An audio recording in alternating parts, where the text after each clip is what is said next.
We go live, and as soon as I hit for us to go live, the All-Star wants to get phone calls. All right, listen, it is the Wolfpack Wrestling Podcast, episode 160, Maniamath, and we are here. You know what I'm saying? Tell a friend to tell a friend. We say 7:30 p.m. issues because we are going to be late sometimes. And technically, this is my fault. But, it's okay because, everybody got to enjoy their Mania weekend. You know what I'm saying? Everyone got to, see the rise of the GOAT. You know what I'm saying? I love seeing the rise of the GOAT. You know what I'm saying? Got to see some stuff. Got to see some stuff. You know what I'm saying? Got to see the Heavy-YEET Champion, you know what I'm saying, secure his victory at Mania. You know what I'm saying? There's a lot of good moments for Mania. And we got a lot to talk about with it. You know what I'm saying? So definitely tell a friend to tell a friend. We're going to give you all your recap from Mania. You know what I'm saying? If you guys wasn't here, that's on you. But, shout out to those that tune in, do our live reaction. You know what I'm saying? We definitely appreciate all the love that you guys give us. Yeah, man. Dan, how was your how you enjoy the weekend? I loved it, bro. We were busy, but I enjoyed it. It was great. Yeah, I was tired. I'm tired. I'm OD tired. I'm so tired. I gained about 5 pounds from all the food I cooked and eat during Mania. So yeah. Wow. Yeah, it was great. Where are we at? Hey, listen. We'll start on the phone call. You know what I'm saying? So it's totally fine. I mean, we got a lot to talk about with this. I mean, we got to see Master P can't throw punches. It's back to having Rusev Day. I love that. Rusev. I don't care. He got no pop. He literally came back to no pop. Yeah. Like at all. Like there's no ands, it's buts about it. The man got no pop. I don't know why. He looked good though. Yeah. He did look good though. I mean, he looks the same that the last time I seen him. You know I'm saying Kendall, didn't get on the comments. Is my boy here? There you go, Kendall. You know what I'm saying? It was good, Brody. How you doing? Listen, like I said, I'm doing my sharing right now. Everybody else, if you guys can, share the live. You know what I'm saying? We're gonna go live in about 3-4 minutes. You know what I'm saying? Yeah. Hopefully All-Star is off the phone by then. You know what I'm saying? Because it just so y'all missed it. Like, like I know we're running late, and then out of nowhere, I tell us that we're about to go live in 5, 4, 3, 2, 1. Then all of a sudden, getting freaking phone calls. You know what I'm saying? Now he's quiet as I'm talking about him, knowing when he get back on here, he's gonna start talking about me and talk about how I was late. But it's okay. You know what I'm saying? While he's not here, I can sit up there and talk about why aren't you here, All-Star? You should be here. You should be here right now. Yes. Yeah. You know what I'm saying? The phone call can wait. Phone calls can wait. You know what I'm saying? We get to talk about our favorite people we don't like to talk about too. You know what I'm saying? We could talk about Athena. You know what I'm saying? Athena was looking amazing. I take any phone call that pays me. For anybody who's watching right now, all of our viewers who are on the Wolfpack Wrestling Podcast, they don't pay me. They don't pay. So when I get a phone call, I answer that phone call. They came real quick with it. So now you want to talk. Now, he's going to be back to being quiet. You know what? He's gonna answer that phone call. Yo, sis, you got it. I got no beef. You got it, sis. Thank you. I don't want that smoke. I want no smoke with And Dale, what's good, bro? Yo, it is the Wolfpack Wrestling Podcast. Like I said, tell a friend to tell a friend. I'm sharing. You guys share. We all share together. You know what I'm saying? It is episode 160, Maniamath. You know what I'm saying? Yeah, you know what I'm saying? Like, I gotta find somebody like sis, man, because anyway, like, you know what I mean? Like, someone talking to me crazy, I need, you know what I mean? Be like, yo, chill out. Like, he on the phone call, he gonna take the phone calls. You know what I'm saying? But listen, you heard him, Dale? I'm just a tough dude in general to get by. Like, the Davina is, of course, in the front, but I got so many dogs in this pack, bro. Mm-hmm. I wouldn't bring anything crazy this way. We love the Lord, but boy, we are not soft. Mm-hmm. Listen, the craziest thing to me though is that for some strange reason nobody wants to fight me, and I gotta get threatened to get shot all the damn time. Like, I don't understand it. Like I get told because I'm such a big motherfucker. Apparently, I can't get no like fair ones. So it's all right. It's okay. It's okay. Bruh, have you No, looked it's at all right. yourself in the mirror? What? You a big Listen, fuck- look. I'm gonna tell y'all real quick before we start the show. The funny part is, I let Dan and Enforcer, right? Because shout out to my friend. You know what I'm saying? I was in the gym with her, and literally, like, they could hear me punching. So I was like, y'all want to hear my punches real quick? Yo, So what heard friend my was punches. this? What friend was this? What friend was this? None of your business. So, What anyway. friend was this? Oh, we could It's just start the show because I'm just gonna keep asking what friend. He is a big dude. It's not. Listen. What friend were you in the gym A with? friend, a actual genuine friend. I don't know why you always do this. Like, why must you do this? Hey, big guy. Is this a male big friend guy, or a what female? friend were you in the Female gym friend. with? Hey, big guy. What friend were you in the gym with? Wow. Okay. No answer. Okay. No answer. All Okay, right. none. You get no answer from me. Okay. Talking about I got hands and shoot. Hey, listen, that's fine. You know what I'm saying? I know I got my hands. If for some reason nobody wants to fight me, Dan wants to literally hear me punching, and all of a sudden they sound like damn gunshots. So it's all right. It is all right. You know what I'm saying? Shout out Rusev, who's on the cover because he got his girl and his job back, and Jai's halfway there. Let's start the show. He's hidden. He's like Waldo. You know what? I'm done with you. Let's start this damn show. This is the Wolfpack Wrestling Podcast. We're here normally every Thursday, 7:30 p.m. Man, you know what time it is. Let's freaking go. Fuck you. Also, go. How dare you? How dare you? That's mine.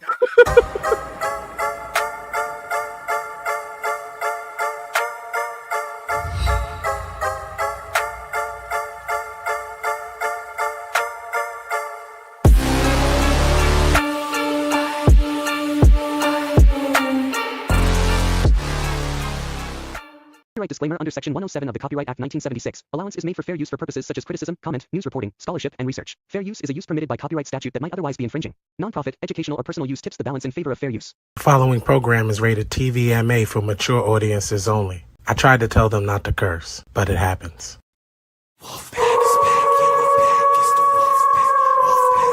Welcome to the Wolfpack. Paul Nash 6, we the real click. Real trio hit me with the tag and I'm still lit. Ric Flair in a leer, that's a real flip. We the illest, and I don't even feel sick. Pockets on swole, that's a buff bag. Well, so many bars, what's in a cell? Hell, money in the bank, what you call that? Bail, we some street prophets, tell them hold that. Damn. This is a hot take, you pancake. Wolves in the air, it's the handshake. I'm stone cold like when you hear the glass break for the mouth. That's a little bit of healing face. Sweet chin music, it is not bad.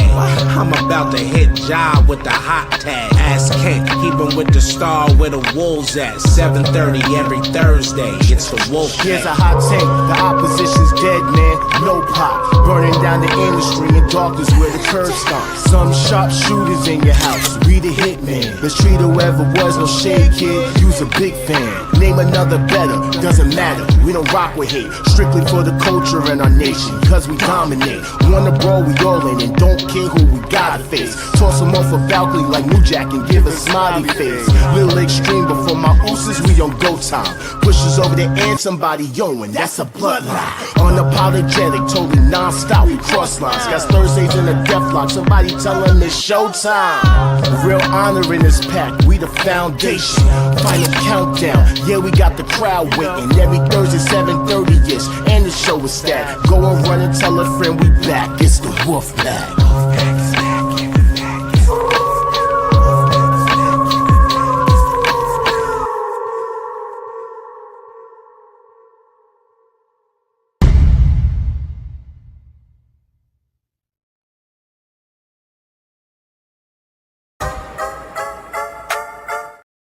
All right. How's everybody doing tonight?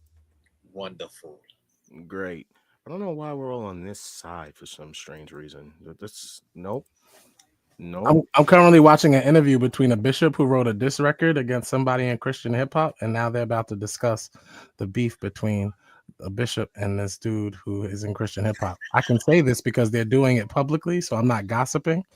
So I'm definitely tuned in, but right now, because I am a rapper, my attention has been pulled to the diss record that this bishop just dropped on this random person. Okay, continue. So with that being said, we are the Wolfpack Wrestling Podcast. You can catch us here every Thursday, 7:30 p.m. ish, right here on Facebook and YouTube at the Wolfpack Wrestling Podcast. You can normally catch us on Instagram for the first hour, at _ the Wolfpack Wrestling Podcast. You can follow me on Twitch at WHOISQU3Z. Once we go off on Instagram, you guys can scan the QR code in the corner or click the bio, the link in the bio, or the link in the video description so you can access all of our content. So what's good, bro? Shout out to all y'all. It was like 15 people in here. So with that being said, All-Star, you're doing what now? There's a bishop and a pastor and a first lady arguing over who killed the goat. Like, what happened? There's a bishop and a minister arguing. So there's this dude who does a lot of shows in Christian hip hop, big shows. And there's this one rapper who is a bishop now who felt disrespected. And he did a diss record against somebody. Now, I don't condone diss records in Christian hip hop, but they're grown men. And now they're really about to discuss their problem live on an interview. And play the diss record live on this platform. So it's absolutely nuts. So Christian hip hop beef. This is that's different. How do you make a gospel diss record? You be like, yo, Jesus ain't gonna save you. That was a good one. Like, I'm gonna come through and rob your portions. You know what I'm saying? Wow. The choir can't sing. Your first lady trash. Your deacon be playing with. Never mind. No, let me. That's going too far. That's going too far. Personal experiences do not need to make it into this. Yo, fight me, bro. Fight me. So with that being said, we're gonna play these games real quick, and this one should be simple. Time to play the game. It's time to play the games. That's right. Build your faction of 2 men and 2 women with a $10 budget. Wow. Dan, you want to go first? With a $10 budget? Mm-hmm. Oh, wow. I got mine already set. You know what I'm saying? I'm gonna take let's see, Three's Punk. I'm gonna take Seth and Punk. I'm gonna take that's $5. I'm gonna take Rhea, and I'm gonna take Liv Morgan. Listen, okay, all right. I had to do the math, man. I'm going to take. Let's do a real faction here. I'm going to take. So they're so random. It's all they're superstars, but they're all great. They're all great. Yeah, but it's still random. Okay, so there's one on there that doesn't belong. I'll take heel Cena. I'll take heel Cena. I'll take Liv Morgan.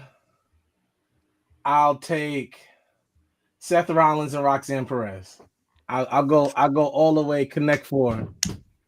Nice. That's actually my list. That's actually my list. Like, honestly, like, but all right. Yeah, Darkin did the same thing I did. Of course, Punk, Seth, Rhea, John Cena because he's a GOAT. Liv Morgan because she's the GOAT. Now this is where it gets tricky because I want to go with Seth. Oh, but you got Drew too. That leaves me. Yeah, that's on like that leaves me like So you know what? Yeah, I'm gonna stick with Seth. Yeah, I'm gonna stick with Seth. You got one more. And I guess I am gonna go with Roxanne Perez. It's $10, man. There's so much I wanted to do. Joe, I could have went Roman, Io, Roxanne, and Jay. That's not bad. saying, like, that's actually a fire squad. Like, you Yeah. know, you got the 2 Samoans and 1.5 Asians. So Sorry. my bad. My bad. I didn't mean to say it. All right, next game. What we got? This is one of All-Star's favorite thing to do, where we grade lists. And Also, we these have to are recap basically it. listed as the top 10 greatest WWE superstars in history. Oh, this is so unfair. Bottom is CM Punk, then Nah. Roman Reigns, then Yeah. Ric Flair, then Triple H, then The Rock, then Undertaker, then Bruno, then Hulk Hogan, then Steve Austin, then John Cena. False. Yeah, no, I ain't playing with this. Any list Shawn Michaels isn't on, don't troll me. Throw it out. All right, so one of these names does not belong up there, One name. and it's Bruno? not Punk. It's not Punk. It should be CM Punk. I mean, I'm putting Shawn Michaels over CM Punk. I'm letting it be known. We can substitute one person for Shawn Michaels. How's that? Okay, fine. Hulk Hogan. There you go. Good choice.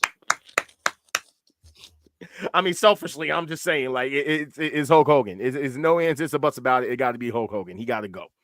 You know what I'm saying? Like, we don't mess with him over here.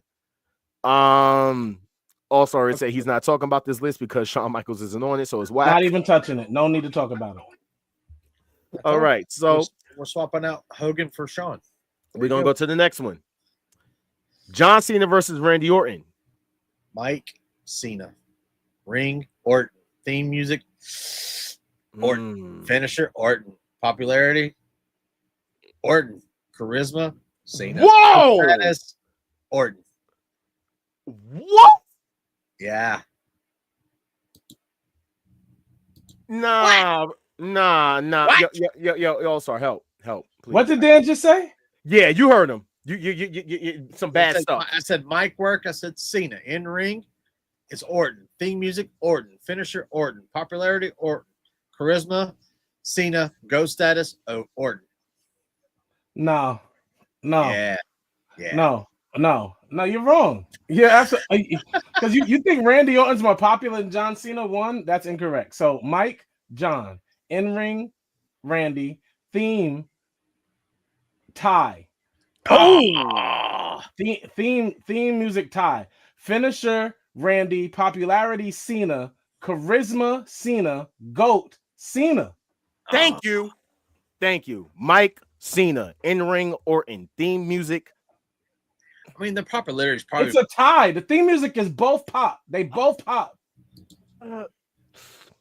I'm sorry. I'm going with Randy on theme music. I'm sorry. It's because I hear voices too. I'm going with Randy on But as theme soon as music. somebody hits dun dun dun dun, the whole crowd knows what's up. You're right. And then like the way that they've like Seth Rollins laughing with the But they're not singing.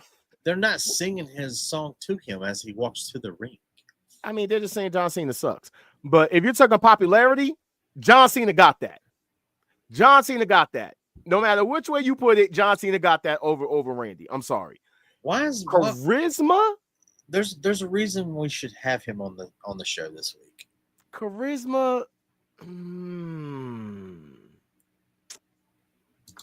I got to go with Randy on the charisma. But GOAT status definitely goes to John Cena. Never seen 17. I want to be very clear. John's that Randy Orton is in my personal top 5. So I'm being very unbiased when I do this. Like I am not a John Cena fan.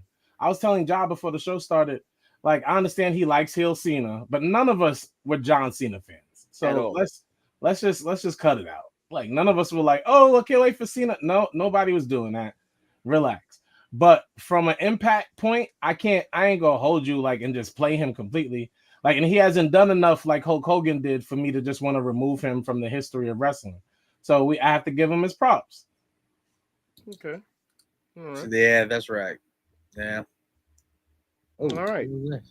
So with that being said, that's me. I'm tagging people. You know what I'm saying? Not like I always do. You know what I mean? So with that being said, we got one last hot take of pancake. This one should be interesting because I wanted to talk about it. Mickie James on LFG on the PC talent. It's very frustrating when women go out there and wrestle and all I see is their ass. And I can't look past it. It's all I see. It's very distracting. So you want to be taken We serious. talked as a about this wrestler. last week, and you got No. But now here's the thing. After we already talked about the LFG thing, this is also her at the WrestleCon show during WrestleMania weekend. Yep. Is Mickie James a hypocrite? I think we kind of already said, but this just to double down on it real quick. After seeing, what the way that she came out in this, is Mickie James a hypocrite? Absolutely. Oh, okay. Just wanted to just double check. We said she was a hypocrite last week. See what I'm saying? Like I think you have short-term memory loss. It may be your medicine, but Wow. Fight me, okay? Wow. Fight me, okay? That's what you're gonna do. Fight me. Now it's time that we talk about what went down. And we could just basically call it WrestleMania weekend, right? Yeah. All right. So that's what we're gonna do. WrestleMania. I kind of spelt that wrong. My bad. Let me just double check and move that real quick. WrestleMania weekend review. You know what I'm saying? You know what? I'm gonna do it because I'm gonna do it for All Star. I'm gonna do it for All Star. All right, I'm gonna do it for All Star. I'm gonna do it for All Star. You'll see. So with that being said, WrestleMania 41 in Las Vegas, All-Star Mania, aka All-Star Mania, yes. And well, where do we begin? Where do we begin? Let's get into it with the Hall of Fame. How did you guys enjoy the Hall of Fame? I fell asleep Like everybody else that was in the arena. I didn't watch it. because it was like 1:30 in the morning, bro. Like I said, like everybody else in the arena. Everybody was falling asleep. Everybody. We didn't call it everybody, including your American Nightmare hero, Cody Rhodes over here. At least in the Jay got corner. the sunglasses on, hiding it from everybody. Booker talking about he was praying, and I'm like, where? I will never watch that. It's not for everyone to watch. Some of it was good. Some of it was really ugh. It was yeah. I did catch the replay. Triple H's speech went way too over. Way too over.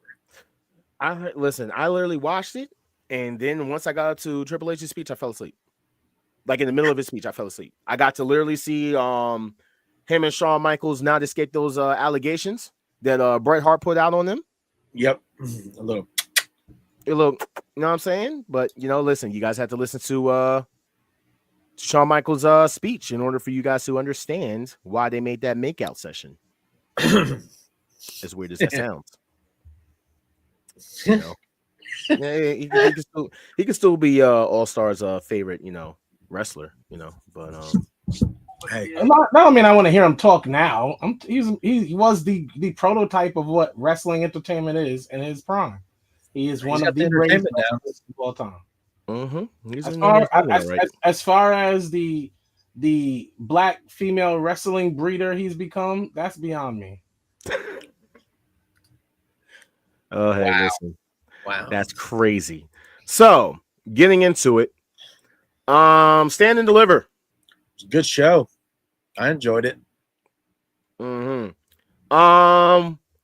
Ricky Starks versus Ethan Page. Wasn't my it was mid. That match was mid. Which match are we starting with? Ricky Starks and Ethan Page. Why are we starting with that match? It started tonight. It did. It started tonight. I mean, I'm not gonna talk about that tag team match. It did kick off. No, boring. Next, yep, I'm giving that match a solid 4.5. Damn, I could have watched that match on Dark Elevation. Yep, it was mid. Okay. What was the next match? I believe the next match was the tag team match. Yeah. It was solid. I mean, I to this day still don't know who the fuck Hank and Tank are, but they're yes. Great match, and you should move Fraxium up because they're a great tag team. Yeah, or split them up. No, move them up. Please don't split them up. As a tag team, they've made themselves a top 20 tag team in the world right now. it would be ludicrous to break them up. So let them cook on the main roster. You don't really have a tag team division anyway. Let them cook. Hank and Tank, I don't care. I'm not gonna care who they are when they're not champions. Like, they're not stars. No offense to y'all, but like, enjoy NXT because that's it, and then you'll be in GCW or try to go to New Japan. Hank might be like a good jobber over there, but no offense, y'all. It's not star is nowhere in the stars. That's crazy. That's crazy. What was the next match? I think it was Dark State. No, Dark State. Well, I'll just talk about Dark State. Dark State versus the Family. I like the ending of the match more than I like anything else. This part, that was about it. Because they've been teasing this for a while. We called this, so there's nothing to talk about. We called this. Yeah. All right. So let's just get into that 6-woman ladder match. You know what I'm saying? Now that was great. That was a solid 10. The women run NXT. Sol Ruka, I will now call you Black. You were the MVP of this match. I mean, you got to, because I mean, here's a picture of her parents. So what? That's her dad. Her dad looks like has some black in him. Yes. He's a whole nigga. What are you talking about? So you were the MVP of this match. It wasn't a 10. It was a 9. It was good. No, it was really good though. Yeah, there was some parts, but it was a 9. Well, we got a black woman that's a 2-time champ. You know what I'm saying? Soul Roper 2 belts. You know what I'm saying? Shout out to the greatest speed champion ever. You know what I'm saying? And what? No, we don't recognize the speed championship on this show. She is Roka 2 belts. No, okay, my bad. I'm sorry. Yes, Joe. It was a fire match. It was great. I'm ignoring the 2 belt thing. Let's keep going. Yeah. We can't talk about 2. All right, so let's talk about this. The Fatal 4-Way. I told you. I just want to say I told you. Jada Parker should have won. Yamtastic. It was a yam of a match. Okay. God damn it. She should have won. It hurt my feelings and my soul. Okay, but hey, shout out to Stephanie Valkyrie. She did great. You know what I'm saying? She's having a hell of a week. Yeah, I'm gonna say it's an 8.5. I'm with you. 8.5. It was right under the last match. So 8. Like glaze a little bit, whatever you want to call it. I'm giving it that. The evolution match. Sorry. The Pokemon evolution match. Oba versus Trick versus Javon Evans. You know, I hated this match, right? And they're making me. Oh, and by the way, I will say this: while I didn't like the match, Trick hit the best trick knee of his career. Wow. Ever. Wow. Ever on Javon Evans before that match ended. That trick knee slapped. I like, maybe it's Javon selling, but congratulations. One time. You are 1 for 900. And that is a horrible. No, listen, I'll put my face up. That is a horrible ratio. That's a horrible percentage to be 1 of 900. But out of the 900 trick knees you've done, you hit one. Congratulations, Trick. I'm shocked. Final countdown. Yeah, we got the crowd. He's not trolling me. He really trolling me. Because ain't no way you just sit there and give Trick some props. Like, he hit one. He hit one. Other than that, the match was a 5.56, and we all knew Oba was going to win, so that was pointless too. And now that we're at the end, the whole card was very mid. The women once again were the shining stars, so you give it a 6.5, and salute the women for. I'm going to give it a solid 8. The pay-per-view, you know what I'm saying? It was an 8. Stop. Get out of here. Go home. Go home. I got what I wanted. You know what I'm saying? I got the, you know what I'm saying? Like, shout out to the women for holding down the card again. I mean, there was some guys that held it down, right? I mean, the tag match. Yes, Fraxium, I already gave them their credit. That's it. Tank, you know what I'm saying? Jumping out of the thing and almost dying. No. That's where it stops. You're doing too much. Stop. The card was a 6. 6. 6.5. All right. Well, talking about what happened on continuing right after. This is what shocked everyone. So NXT Worlds Collide will be taking place at the Kia Forum in Inglewood, California on June 7th with AAA. I got a question. Yeah. So where's Commander going? Commander's not with AAA. He was. I mean, He was. I thought he was on loan. hey, listen, I had somebody over the weekend try to tell me that the reason why this thing happened with AAA was because of Stephanie Valkyrie. Little do they dumbasses know that she's never been or stepped foot in AAA. But, you know, I digress. You know, And AAA is the second largest Mexican wrestling promotion. in South. Yes. Yeah, the biggest one is CMLL, in case y'all didn't know. That's the company that's been around for literally 90 years. Yeah. Do This one's only been around a little bit, and it was co-founded by the guy who was at CMLL, who had a beef, and they split, and he made his own little. Him and his wife made this, and now it belongs to Triple H. Yeah. Hey, we got the Wolves in the chat. Wolves in the chat for the pack. Wolves in the chat for the pack. In case y'all didn't know, shout out to Mimi. Wolves in the chat for the pack. Whenever y'all come in here, we're trying to do something. Mimi. It's not Mimi. What is it? Mimic? Mimic. That's Darth Bieber. That's Oh, Darth Bieber. Welcome back to the show. Thank you so much for the Wolves in the chat for the pack. Just know that if I called you Mimi one time, I'm gonna do it again. Ask Ken Dale. But no, when y'all come in here, I need everybody to put Wolves in the chat for the pack. I need y'all to start giving us some likes and hearts. You know what I'm saying? Do that. Do that for me. You know what I mean? And send some stars when you get your taxes too. So here's another part that I found to be very interesting. So not only that, we was like, oh, wait a minute. This sounds familiar. During the same week that AEW announces Grand Slam Mexico at Arena Mexico, with CMLL. Now all of a sudden we get this event. Okay, copycat, right? Let's double down on it. Breaking news, according to Michael Cole and Paul Levesque, during the pre-show of Mania, WWE has acquired the well-known Mexican Lucha Libre promotion AAA. What? Like, wait, what? What? How did? So, for those that don't know, because I'm pretty sure everybody on my show knows, who's the champion for AAA? Alberto Patron. Okay, formerly known as Alberto Del Rio, aka He-Man Woman Beater. Yeah.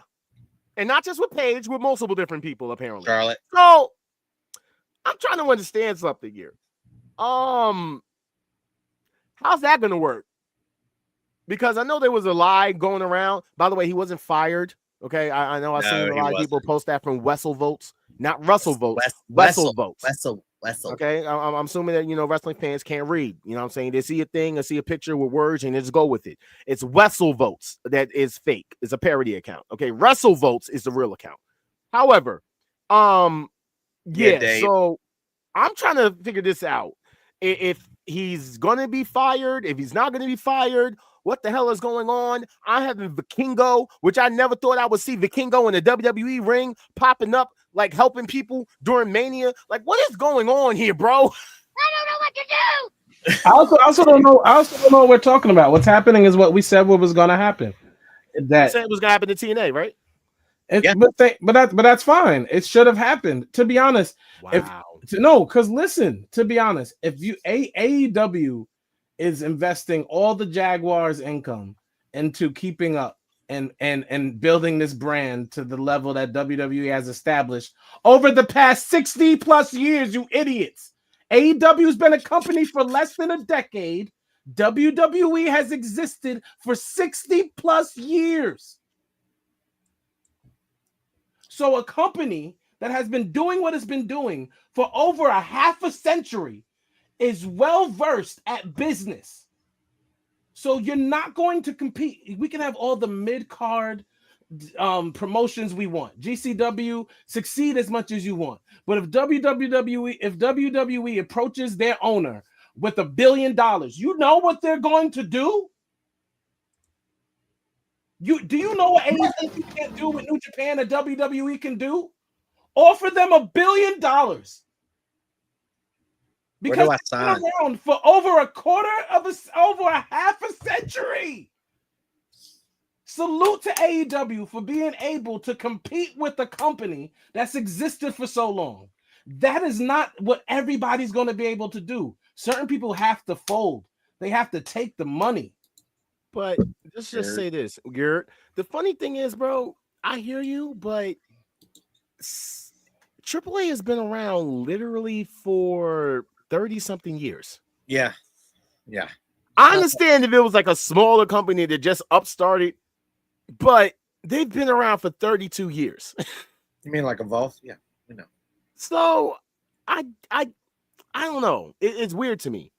It's kind of very weird to me. But hey, so the WWE banner. So this is what's going to end up happening. You know what this is about? This goes NXT back to Mexico. NXT Mexico, NXT London, all that stuff is coming back around because now someone else is in charge. You're going to have a performance center in Mexico. You're going to have a performance center over across the pond somewhere. Triple H is building his worldwide. Yeah, that's what he's doing. But the funny thing is, what's up, brother? What's good, bro? We're talking about Mania weekend right now. We just got done talking about Stand and Deliver. So we're talking about right now when WWE acquiring AAA. Here's the thing. So I hear you with the NXT Mexico and yada yada, but I'm trying to understand this. So the thing is, we all know, and if they don't know, AAA and CMLL never got along, right? Whatsoever. It was Tony Khan who was trying to basically mend the fences between the two. Tony Khan's been sitting up here going crazy with the luchadors. Yeah, he has. Now all of a sudden, WWE is lucha crazy. Okay, literally mucha lucha out here. All right, I'm waiting for Ricochet, and not the one that comes with the ball head, the little Ricochet from mucha lucha popping up. Okay, that's how we're about to do this. All right, it's very weird. It's very weird. Now, for months, we've been hearing about them possibly getting Lucha Underground. Don't know what happened with that, but just hey, they got AAA. Nah, Marlon, we already talked about it. He did not get fired. He did not get fired. I just also told the battle rap Christian rappers that I'd respond for 40,000 and to lock the doors. Lock the doors. I'll respond for 40,000. That's crazy. So let's continue with what's going on with AAA, because this also came out. Shocking news. Jeremy Borash is to have creative involvement in WWE's version of AAA, aka NXT Mexico. Yeah, that's weird. I mean, like, shout out to Jeremy Borash, you know what I'm saying? I mean, but he looks like an evil leprechaun. I'm sorry. I mean, you had to pick this picture. That's the picture that they had. What do you want me to do? I'm sorry. Jesus Christ. And before we get into Mania, there was one more thing. That was Dan's dad. Nah. Wow. My dad looks way better than that. Oh, that's so nice of you. Hey, Dad, he said you're handsome. So, with that being said, why was this announced? We all know the AEW Double or Nothing is Sunday, May 25th. Mm-hmm. Why are they doing Battleground Tampa the same day?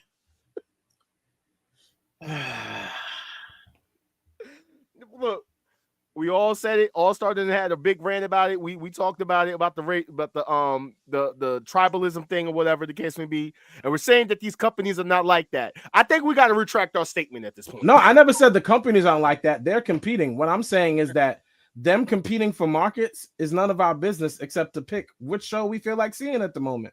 Like, bro, do you know how hard that is going to be for us that night? Why is it going to be difficult? We gotta watch 2 damn pay-per-views at the same time. No, but that's not happening. So we obviously are going to watch them back to back. The question is, which one do you watch first? Oh, Double or Nothing. Yeah, that one first. Double or nothing, hands down. And the reason why I'm watching Battleground first is because my page will leak more WWE leaks than AEW leaks. So I'll find out who won things before I get to watch it. And it's no offense to AEW, but just it's my timeline.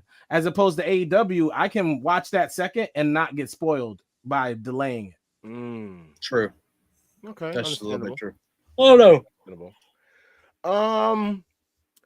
Yeah, this is just weird. This is just weird activities. After doubling down on the crap that they've been doing all week with the subtle shots and all that other stuff, that's neither here or there. Not even subtle, big shots. Let's get into night 1 of Mania. Reviewing real quick. Let's start it out. Yeet.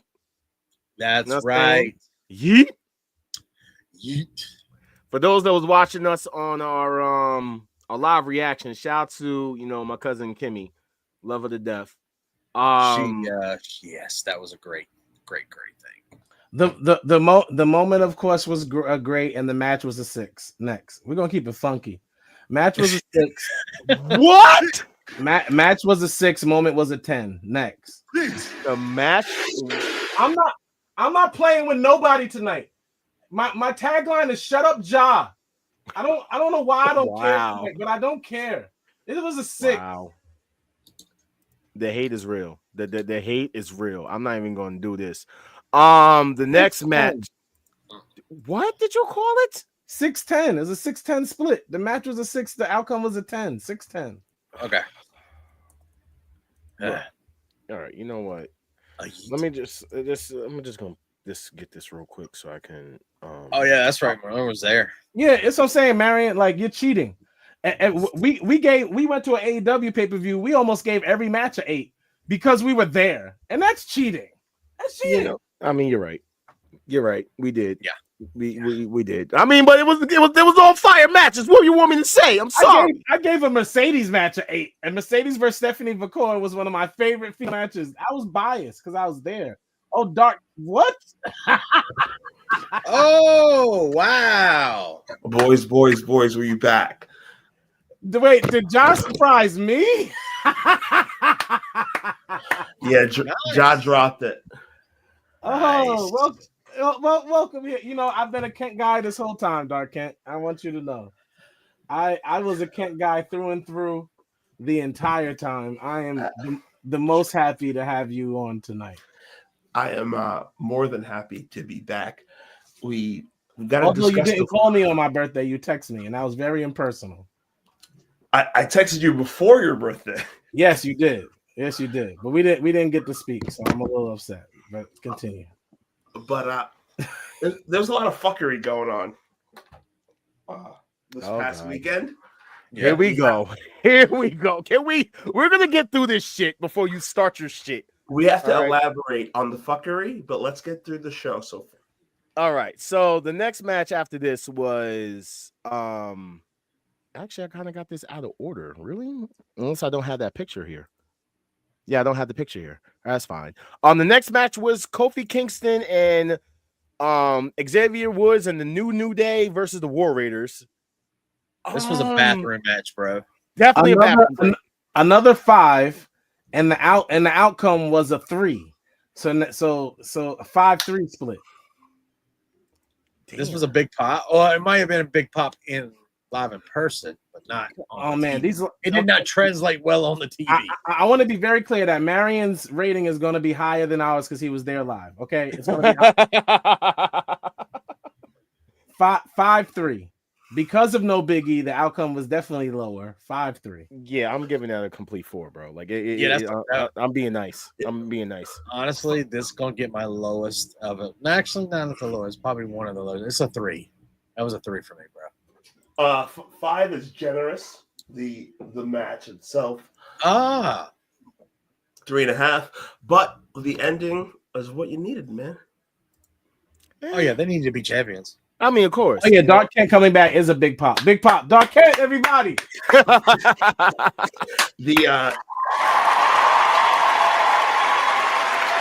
pop. I might be the only one that thinks the heel New Day has legs, but I think I know I like it. Yeah, I hate it. Well, we expected you to say that. Anything for Kofi, bro. Anything for Kofi. We know. So the next match was Jade Cargill and Naomi. All right, now I gotta stop us right here for a second. Let me just okay, sir. You have your moment. Do we need to banner? I think that's the guy. So we had already said that Jade, if the match had to be a 7 for me to admit that Jade got any better. Admittingly, the match was not a 7. The match was a solid 6, maybe even a 5.5. But Jade did well. Jade was very strong in this match. She hit her spots. She looked strong. She walked away from the match not looking weak or green. She had her moment. So the split on this match is a 6-9 because Jade looked good. She did what 6-1-9. The match was a 6. The outcome is a 9. Jade looked great. The outcome obviously was what it should have been. The match was a showcase for Jade, but at the same time, I do think she didn't look great with her movements. I just didn't think she looked great in the ring. I mean, in my opinion. That's a lot of improvement that she didn't do a bunch of like green stuff. Yes, she may have been a little rushed, but Naomi was coaching her through that. But she looked way better than she has been in a long time. Marion doesn't even have to have an answer. He was like, "This match, I went to get a hot dog." I don't know if I would admit, publicly that I left a women's match to go get a glizzy, but hey, it's totally listen. He definitely paid like $18 for that glizzy too. Hey, over there, definitely. So he had like 3 glizzies when we went to that show. He likes that's true. Yeah, he did. He did. Let's get into Jacob versus LA Knight, and I know this was the biggest pop that came out of All Stars house that day when he saw this. First of all, LA Knight came out in the second best car of the weekend. Yeah, Charlotte's car was better. In the passenger seat, though, he kind of looked like a sucker. Yeah, exactly. Charlotte's car was better. She had a chauffeur open her door. It's a suicide door. He looked like a clown. Jacob Fatu came out in the Fiend's mask designer mask. Firework. Absolutely fire. We all expected Fatu to win. Yada I mean. We all expected it to go down. But match, because LA Knight is overrated, and a lot of you don't like to admit that LA Knight is overrated. Match was a 6, outcome a 10, 6-10 split. Ooh, wow. So because of what happened at the end, you're gonna glaze. Is what you're telling me. 6-10 split. I actually like this match. I'm gonna give this match a little bit of. It's a number. It's an 8 for me. Love that soundbite. I can't with this guy, man. You know what I'm saying? But yeah, it's probably was one of the, I'm gonna say the third feel good moment of the night. Yeah. Okay, because I think we all know my feel good moment of the night. So we're gonna get into that. We know.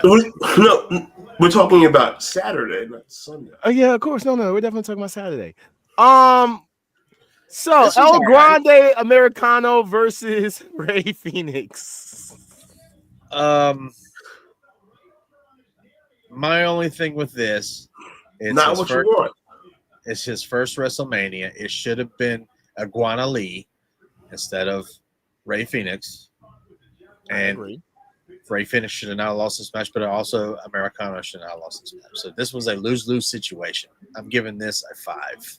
That is insulting to the fact that Ray Phoenix is top 5 luchadors in the world and possibly ever, and made Chad Gable look like a luchador for most of this, what was a quick match. So I enjoyed the match, very entertaining. I guess I'm a Ray Phoenix fan in a way. The match was 7 minutes and 55 seconds. It was the shortest match. And you know what's crazy? I'm going to give it 7.5. Are you serious? It was my third favorite match of the night. It moved quick. I like Ray Phoenix. What do you want me to say? My bad, dog. Can I have me because of your background? Just mute yourself when you're talking. But yeah. I'm gonna give the match a 6. Being nice. Solid 6 on the match. Ray Phoenix doing a job on his first night. And Mania. His first Mania. Yeah. Not what you want. Like, I mean, you can't have Ray Phoenix doing a job his first night. I mean, he's from AEW. That was the only letdown in my opinion. That's all. He's from AEW, so what do you want him to do?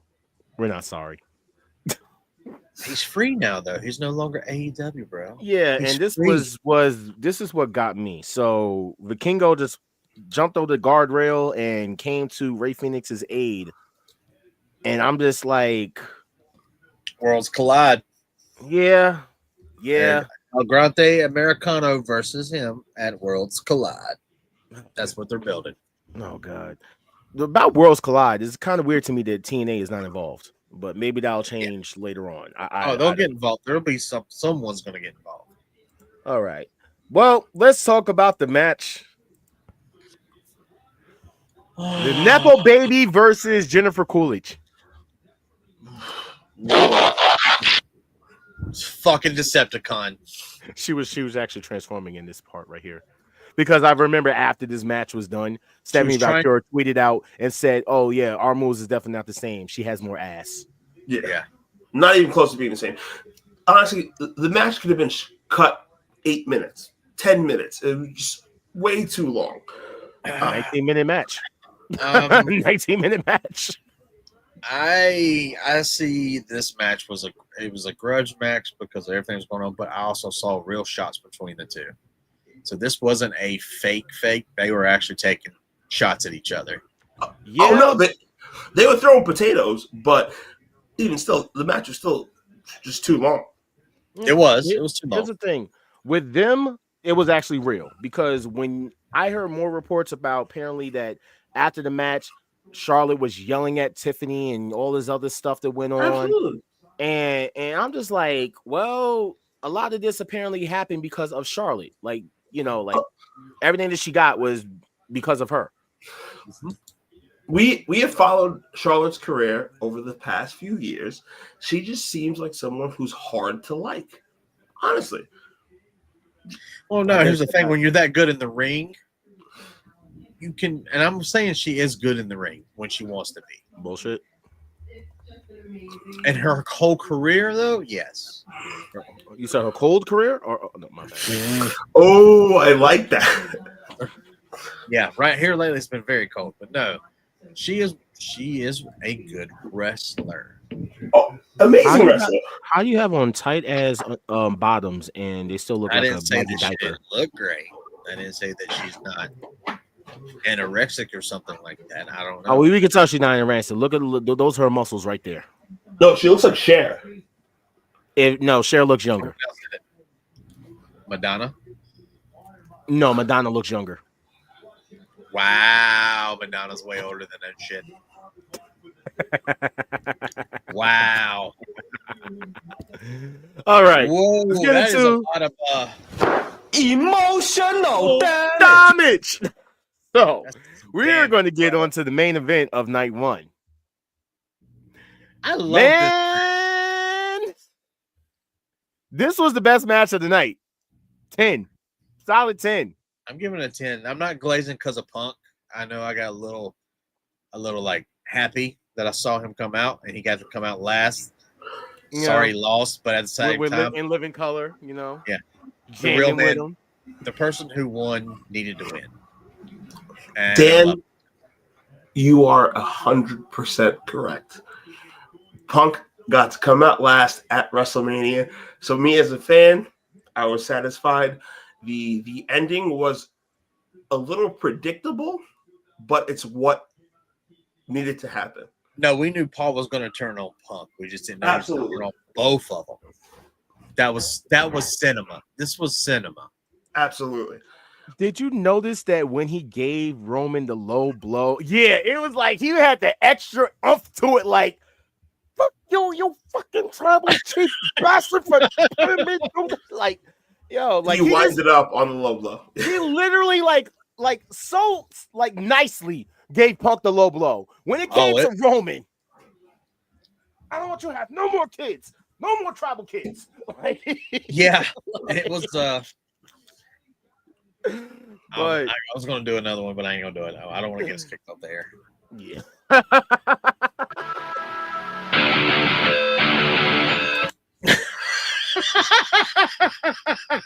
He gave him the Chris Benoit low blow. That's crazy.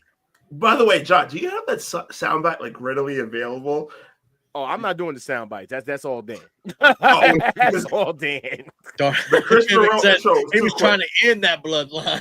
It was too fast. Well, technically, that is the end of the bloodline. Rest in peace to the bloodline, bro. 5 years running now. Roman's by himself. Roman's by himself. It's wild to see, but hey, Cody was right. A chief without a tribe. Hey, you know he's a tribal chief without a wise man. Hey, it comes. Cody finished his story, and now he. Never mind. We'll get into. Bro, relax, bro.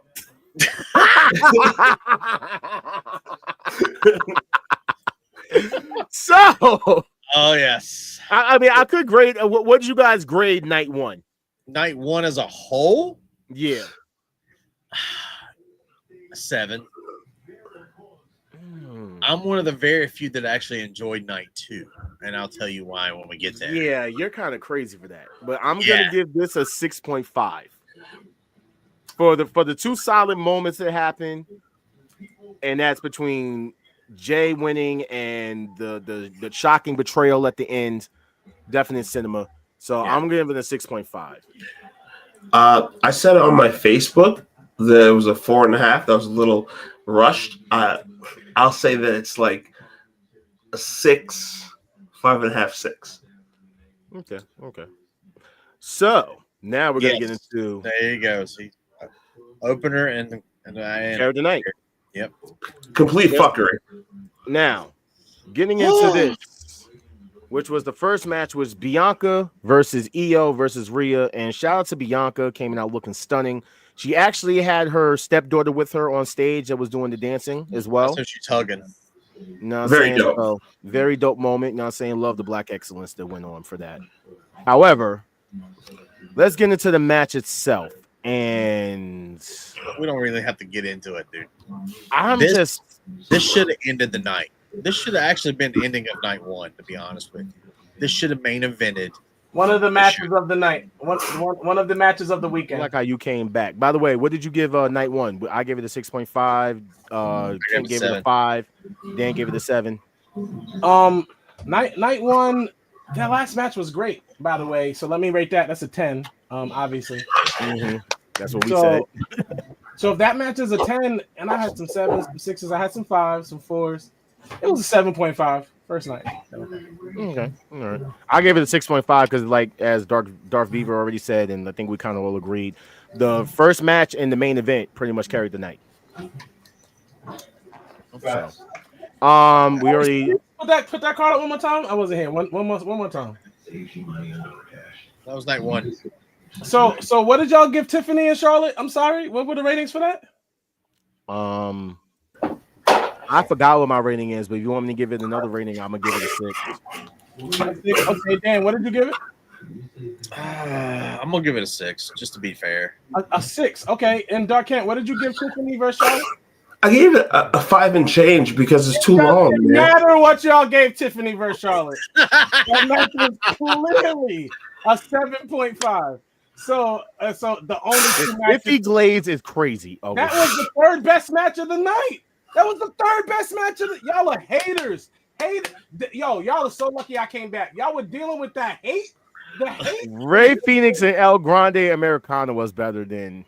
That was the 4th best match of the night. Anyway, next y'all glazing. Okay. There's a lot of hate going on right now. That's cool. Night 1, Charlotte Tiffany with the 3rd best match of the night. Continue.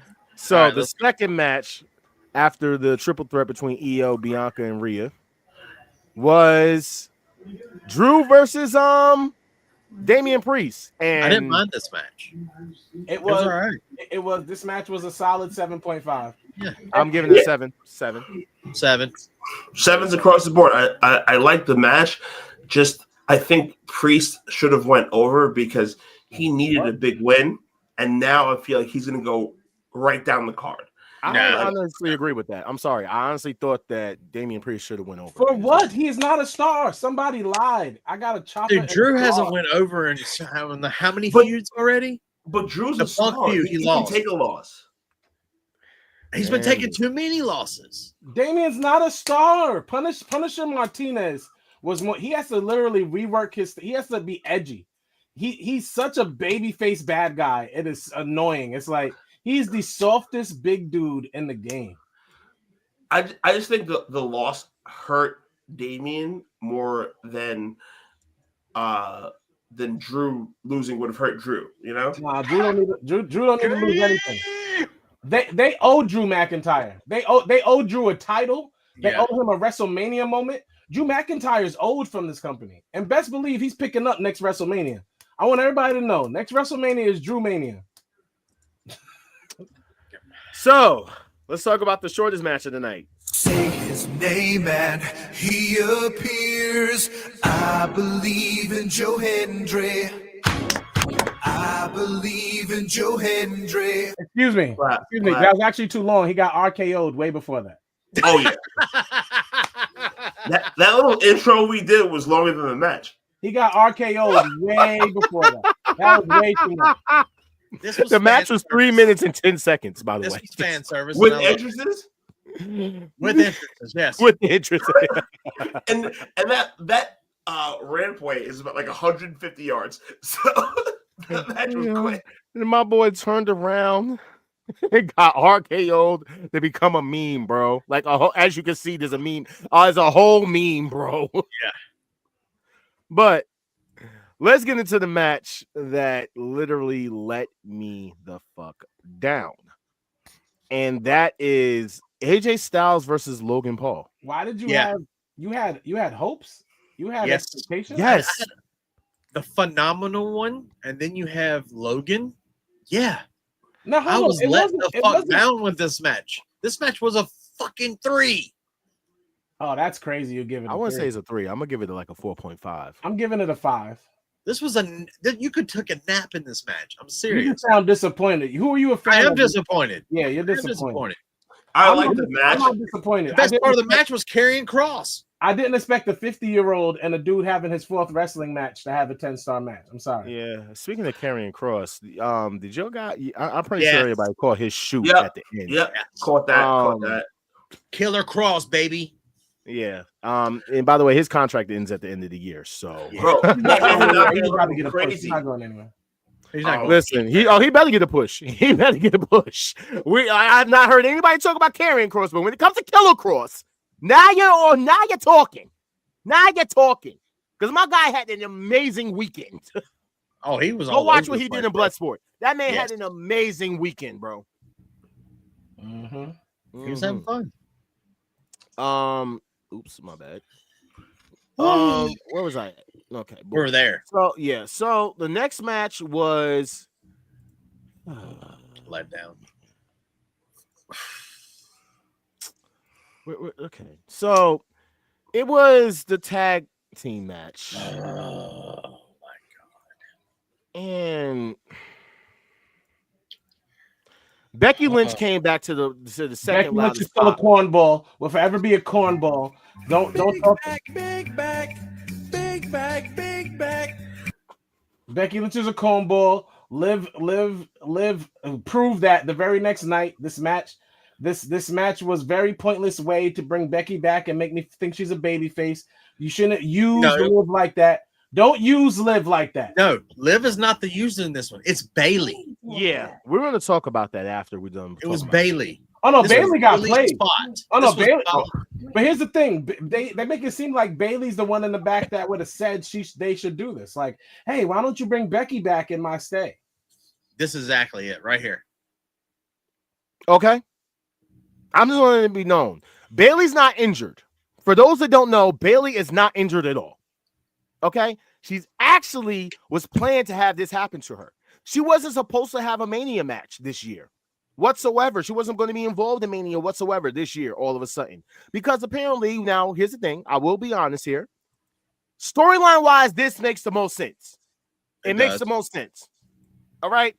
We all have her Liv constantly throw shots at Becky this entire time since she basically won the championship from her and sent her packing.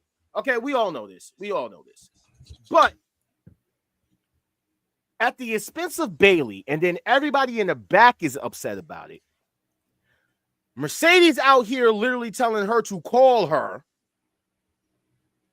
It's like the disrespect to this woman is highly insane. Highly insane. I'm gonna get into her Chris Van Vliet interview a little bit after we're done talking about this. Yep. But bro, look, if there's anybody that deserves their flowers and their respect, it's Bayley. I'm sorry. The woman is a big wrestling fan, big wrestler. Like she puts her heart and soul into this business, and to be disrespected like that for Becky Hogan. Because I hear a lot of people talk about Mercedes. They have to have something big planned for her. Let's calm it down. Bayley is a legend. Oh, whoa! Please mute yourself. A legend. Go back to watching the Giants, Knicks, whatever you're watching. He's watching the draft. On your first show back, like you want to come on the show and watch sports, but that's your business. We're not going to talk about Bayley like she's not like one of the top female wrestlers in the last 10 years. You're going to watch 2 games during the show. I don't know what you want to. Anyway, so Bayley. Big booty Bayley. Bayley is boring. And the fact that when stuff happens to wrestlers, we act like we're big fans of. You ain't gonna sit here and talk about Bayley. You ain't gonna do that. You ain't gonna talk about my Triple B like that. Not Yamala. Not Yamala. Not on this show. Bayley's boring.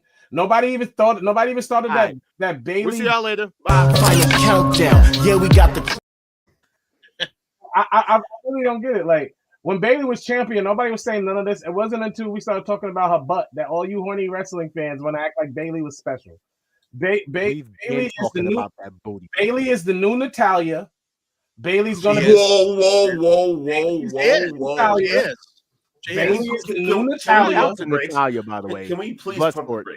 Bloodsport. I need Natty Bayley is the new Natalia. She's going to train people in the back because she's a good ring worker, but her character work has never been good. That Bayley is the new Natalia comment is insane. Bayley is the new Natalia.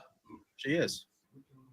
She is also the women's locker room leader. They have said that she is the Undertaker for the women's side. No, they said she is the locker room leader, not women's. The. I mean, when you got Cody Rhodes, I mean, you can't. I mean, you need somebody else. Well, Cody Rhodes does the superstar thing, the same thing that John Cena does, the same thing that Roman just started doing. They got their own trailer now. They're not sitting. Oh, Gunther too. Gunther has his own trailer too now. Yeah, okay. So then the superstars get their own trailer. That is what it is. I mean, if you got money, you get your own bus. It's not a big deal. You got money. No, it came with the contract, buddy. It came with the contract. Yep. So, I remember that. And they work for that. I'm not mad at any of that. So, but Bayley's boring. We're not to act like Bayley got robbed. Like Bayley in that match wouldn't have made that match any better. The match was what it was. Shout out to Liv for being Liv. Yep. Yeah. Okay. This gave them a momentum moment on Monday. Now I skipped this match because I want to talk about this. I skipped it because it happened a lot earlier, but I want to talk about this match. What match we skipping? I want to talk about no. I skipped all when I was going through the matches. I skipped this purposely so we can talk about this before the main event because this right here, 8-11 split. Let me tell you something. Shout out to him. That's actually his uncle's mask. Yeah, Rey Mysterio Sr. That's his match right there. Shout out to him. This match, solid 8. It was a banger. It was definitely a banger. 8-11. 8-11. This moment right here when my boy won and that crowd popped. First off, the crowd was cheering. Yeah, everyone popped. We popped. The crowd was cheering for this man.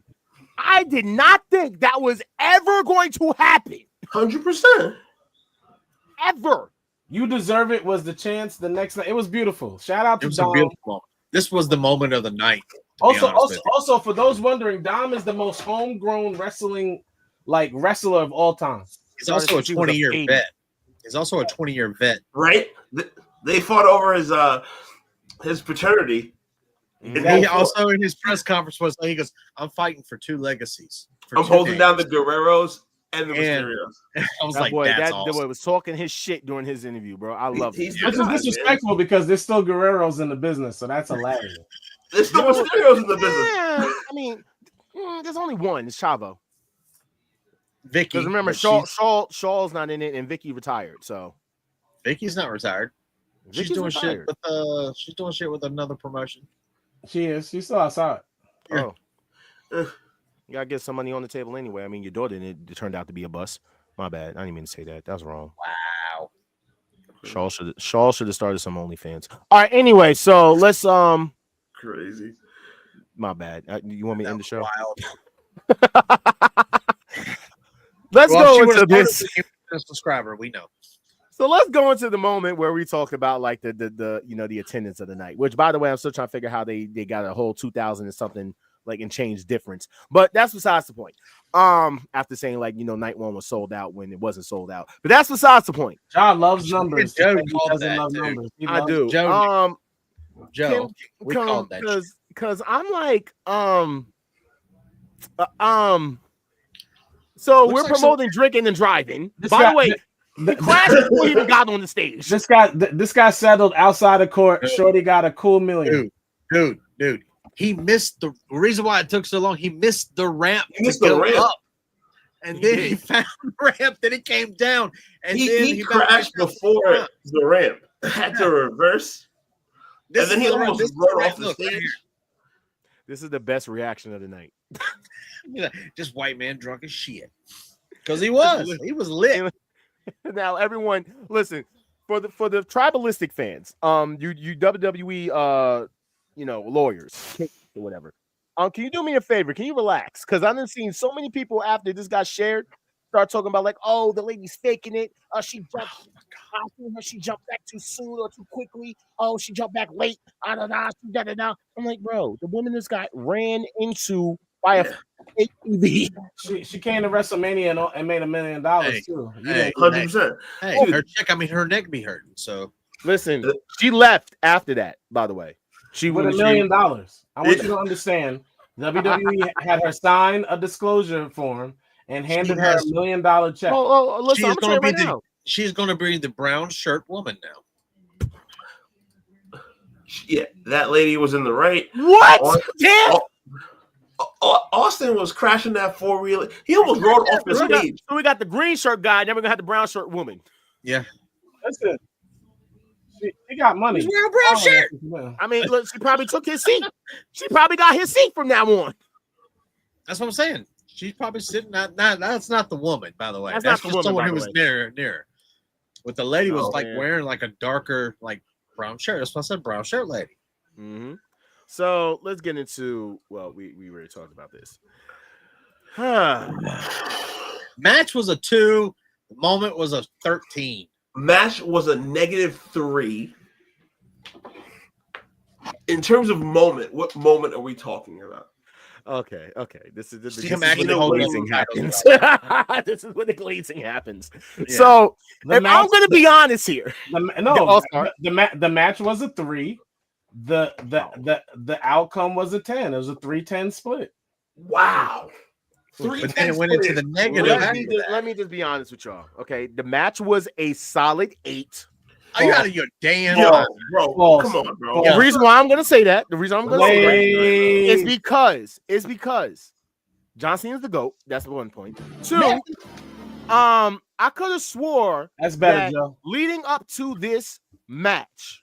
Right, leading up to this match, bro. If you like this match, I don't believe anything you have to say ever again. Cody Rhodes had already told y'all, mother lovers, that Cena can't wrestle. So y'all expected a man that was told that he can't wrestle to put on a 5-star match. It's not going to happen. Okay. So why are you giving it an 8? Why are you here? Wait. People over here blaming Travis Scott for the reason of that match. Stop bringing up what the IWC says. Why are you sitting here glazing and giving it an 8? Because this moment was amazing. This match. It was a nut shot. It was a kick in the dick. My boy sat there. Trash. Listen, from the entrance, from the entrance, my boy came out and told y'all, Dan, hit him with the soundbite. Which one? You know which one. Oh, I You know. get- Well, The you one get that said the nothing. match was a 2. You get nothing. Thank you. He came out with no lights, all black. He came out dressed up in all black. He had the stage, all black. When it came to his name tag, his name tag, all white with no background. That man said straight up, Dan, one more time. You get what you have earned, and what you have earned is nothing. Okay. Fucking John Cena sound. Okay. Okay. All right, because he know why I had him save that. Okay, like you guys sat here and literally knew this was going to happen, and yet people are still complaining about it, and I don't understand why. But to me itself, the match was a solid 8 for what it was. Cody carried the match like he was supposed to, The match because he itself was literally an 8? said that Cena can't wrestle. Okay, now. Your thing is muted. I have never heard you. I've never heard you glaze so bad in my life, bro. This was everyone in the world knows this match was trash. You calling it an 8 makes your wrestling opinion null and void. And the aftermath. Wait, the aftermath. The was a solid 20. The aftermath was a 20. What was the match? What was the wrestling in the match, Jacquez? Okay, fine. You want me to be honest? Yes. It was a 9.5. Since you want to sit there and ask me about God, it, I gotta come glaze on, even man. more now. I gotta add more glaze on top of the glaze. Okay? People tune in Top for your glaze. wrestling opinion. We all know Right. that match was a piece of shit. That match was great. The entire match was Absolutely horrible. It was garbage. amazing. I loved it. It was slow. Travis Scott is the It best. took Travis Scott 12 minutes to get to the ring. And he Cody played has the to lay greatest there song like- that ever came out a year and a half ago. Trash. Absolutely trash. Garbage. It's gonna go down as one of the worst WrestleMania main events in history. No, of course not. Because, we got number 17, baby. never seen 17. And he won it in his worst match ever. Ever. It don't matter. It was Cody trash. looks like someone just ran over his dog. And Cody's boots were trash too. But the Yeah, match- they were. Well, he was wearing Entrance was trash. He was His wearing entrance was trash. I'm sorry, and I actually enjoyed the Kingdom shit when it comes to Mania, but till this day, I'm gonna keep saying it, and I'm gonna constantly keep saying his shit's gonna be trash until he brings out that epic version of Kingdom to a Mania. No, there's nothing that you can do that can make me actually like your entrance, bro. At a Mania, I'm sorry, you came out mad basic. He knew You came in with the skull mask. Sorry, the Iron Man skull mask. Because for those that don't know, that was an Iron Man mask that they had to go and edit just to avoid cease and desist. So, no, I'm sorry, but I'm not doing guys. that. I want to be very clear. There were only 3 good entrances of the weekend. The entrances were lackluster. Period. Everybody's like Roman Reigns. At least the panels came down for him. That was fire. That Roman was Reigns is the best entrance of all. That was absolutely fire. Like great. Like little subtle things. Randy Orton's entrance because they sang along and they had the snake going along the side. Fire. Like as long as they have it under him, so it looks like a white sperm. Yeah, but for everybody else, everybody's entrance was trash. Punk had a good entrance. Punk did not have a good entrance. Bianca had a good entrance. Bianca, her entrance was better last year. It was the same thing, but better last year. Stop. I love Rhea's. I love Rhea. She came out like the Batman who laughs. Oh my god! You only like it because of the comic book relation. The entrance wasn't good. The outfit was DC nigga all day. The outfit was good. The entrance wasn't. Dub. Entrances were trash this year. Listen, all I'm gonna sit there and say is though, for all the Cody crybabies, they were all upset because he lost and blaming Travis Scott and all this other stuff. You guys got to remember something. Cody is not without a championship. Excuse me? He's a Cody champion. might no longer be the WWE champion, but he's still the Crown Jewel champion. Shout out to the Crown Jewel champion. And you wasted a slide on this. You just wasted a slide on this. Why not? No. I got one Look better. at the size of that belt, bro. My boy, right? My boy Cody. You know what I'm saying? Mr. Garrett Reynolds. Who had to sit down there looking so disheveled. And I wonder something. Because going back to his entrance, let's bring this up. You want proof that Cody Rhodes is a terrible Oh, person? you are trolling to the max. The first photo is him holding his daughter before the match with his wife in the back smiling. The second photo is after he loses to Cena. He's leaving the arena with just his wife. This guy you call a hero left his daughter alone in a stadium in Las Vegas. Oh my God. He didn't get the whole Can thing. someone check the stadium? Like, have they found this daughter? Have they found this daughter? Is she alive? Is she okay? Is she safe? Hey, I'm about to do what Dark Kent did and just walk away from my whole Mama Rhodes found her. Mama Rhodes has her because Cody has to go deal with Brandon because he just lost the paycheck, bro. Anyway, Randy's not happy. We might have another Nepo baby who's going to get a divorce. Anyway, Cody will be champion again before the Royal Rumble next. Thank you, Jared, for speaking truth. I'm glad you think so. We'll get to that soon. We'll get to Cody's that getting his title back, fellas. Cody will be champion man is a again horrible before the human Royal being. Rumble. Cody's getting his belt back. Cody's still a horrible human being. Cody will be champion before the Royal Rumble. This is all I got to say to Cody. Bye-bye, bitch. Cody is a great Cody human will being. be champion before the Royal Rumble. Randy will be champion before Cody will. It doesn't matter. Cody will be champion before the Royal Rumble. Cody will be champion before the Royal Rumble. Thank you, And Jared. then Cody will be known the guy who can never beat John Cena. He'll be a champion, all right. Maybe not main champion, but he'll be a champion. Maybe y'all sound so out of touch with wrestling business that it makes no sense. Okay. Oh, I got something for you when it comes to business. We're going to talk about that. We're going to talk about it. Now that Cena is the champ, who's beating Cena? Randy. We'll see. No. So this was The Rock, because Dave LaCara, for those who know, that's the guy that with the glasses on. Man had an entire freaking meltdown over this shit. Like a complete freaking meltdown, bro. No one cares. I do, because The he's Rock right. But here's what it came out to. The Rock came out and said, hey, Dave, the business is a complete work. Always has been, always will be, every aspect of it, every match, every interview. Please join me, Cody, Cena, Brian, and the rest of us on our creative discussions so you can expand your perspective. Until then, stop ranting. It's not healthy, my friend. Enjoy the show. P.S. Tell Bubba I have a Grand Mariner and hush puppies for all of us. That's crazy. Because this just doubles down on the other stuff that went on during this. Like, you know, his whole Pat McAfee thing. And there we go right here.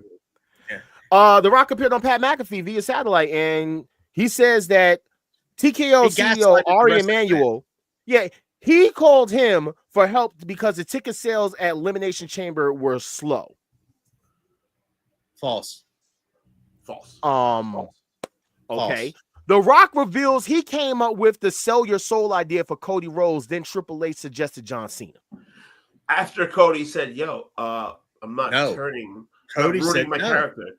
Cody said, no, Rock, I'm not going to sell out to you and ruin my entire character. Cody's smart. If Cody turned heel right now, it was tough. Money.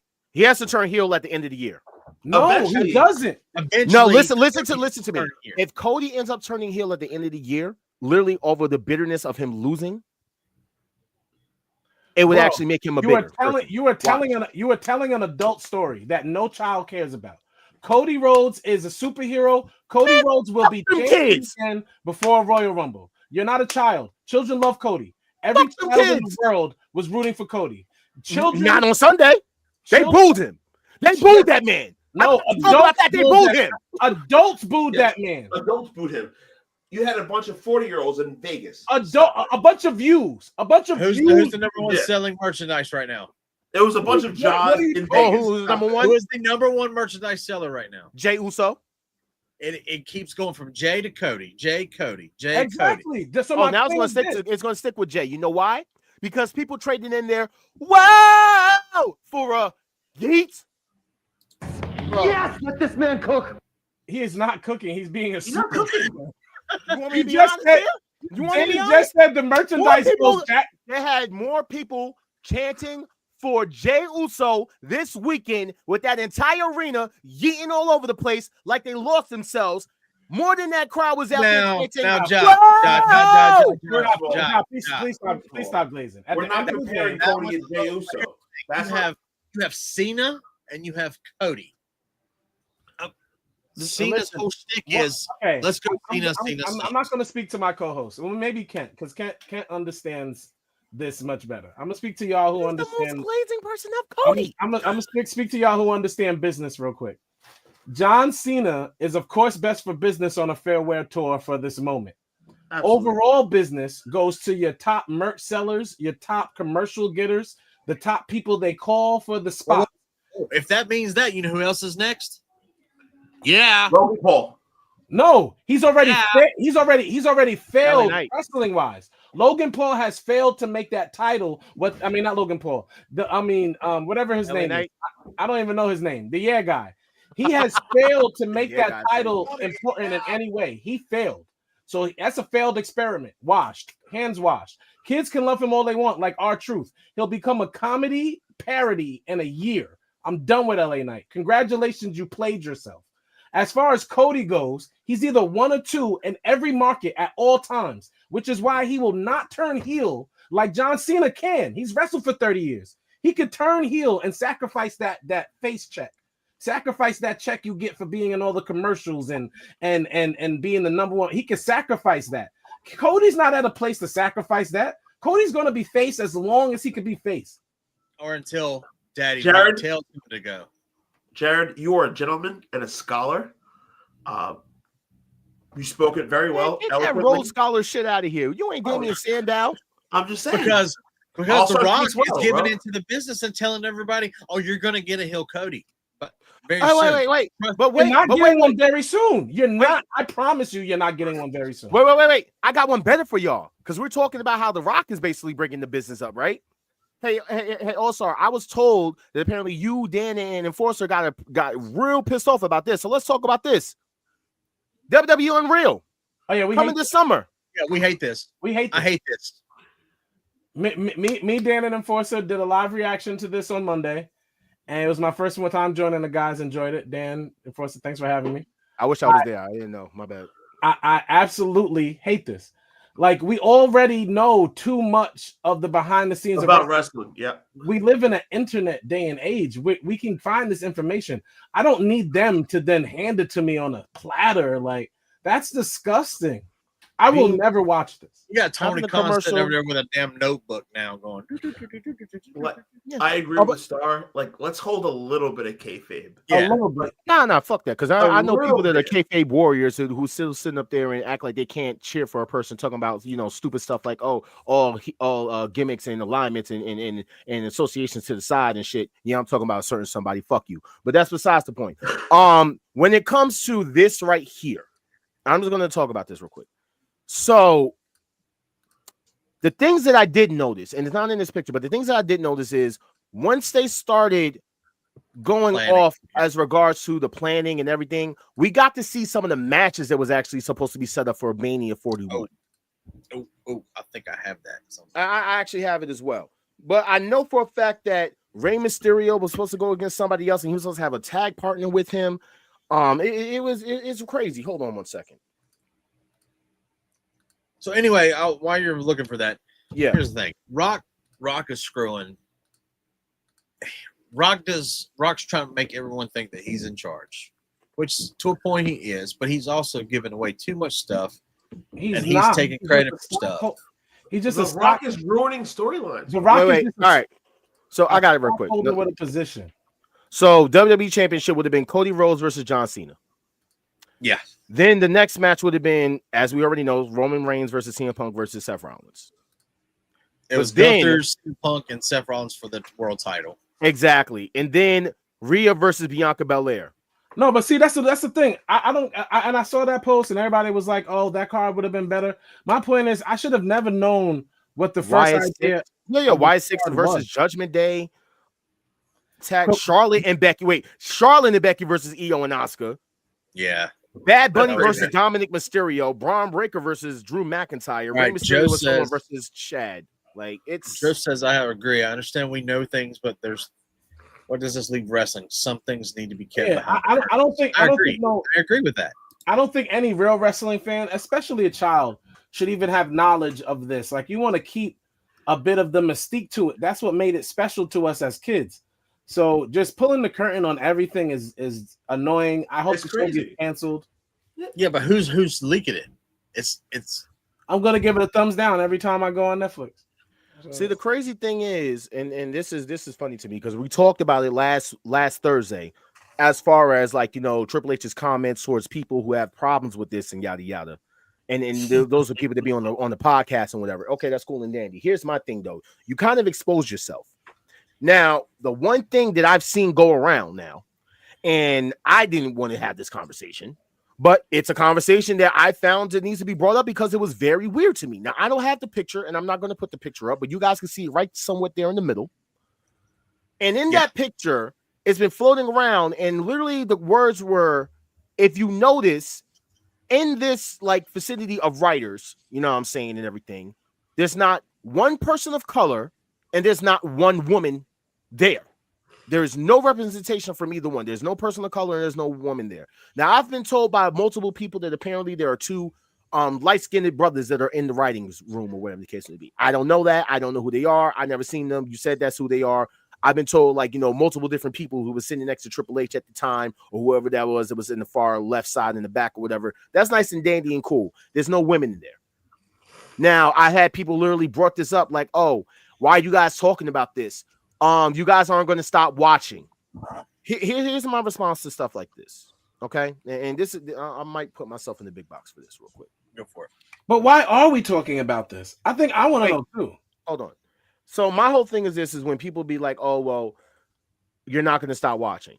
Look, you guys literally know that R. Kelly was a PDF and you guys still listen to him.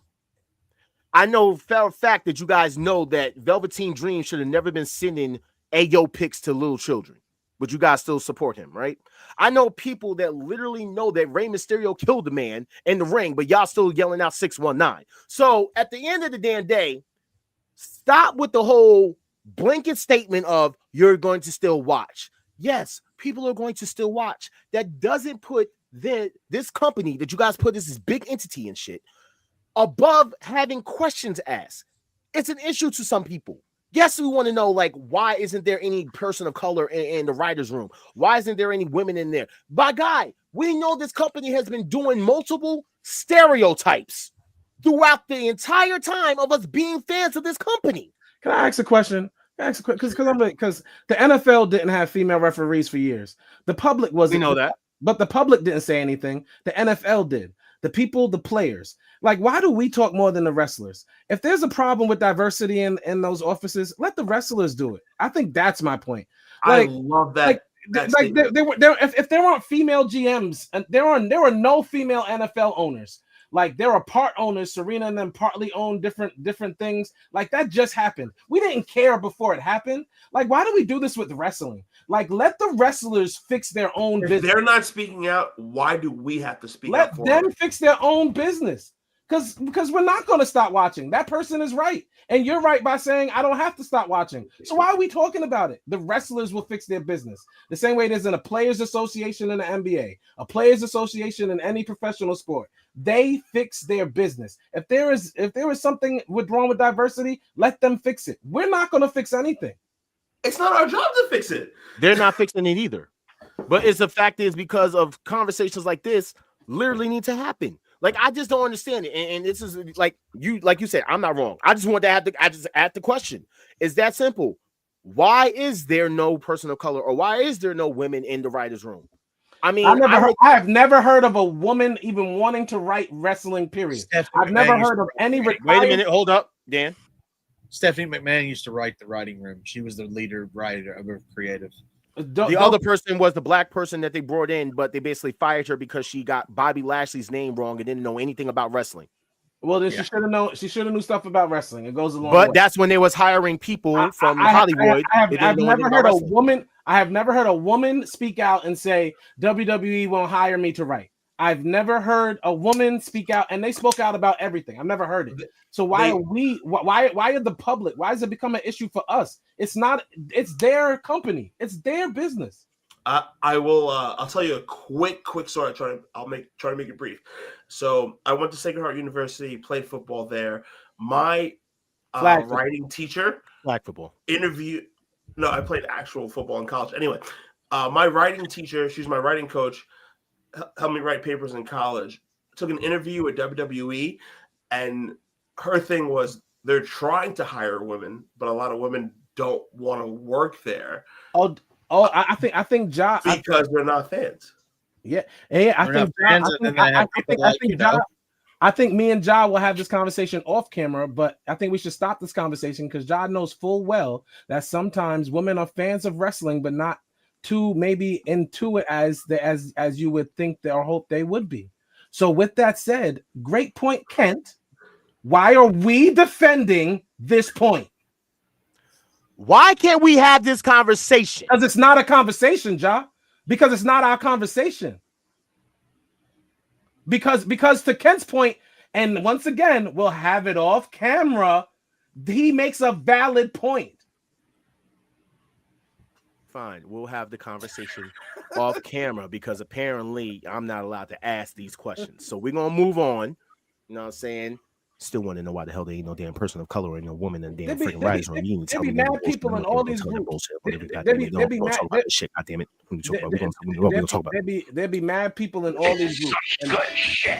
And unfortunately, there are so many opinions, and a lot of times when certain people give opinions, you can tell that they are not too educated about wrestling.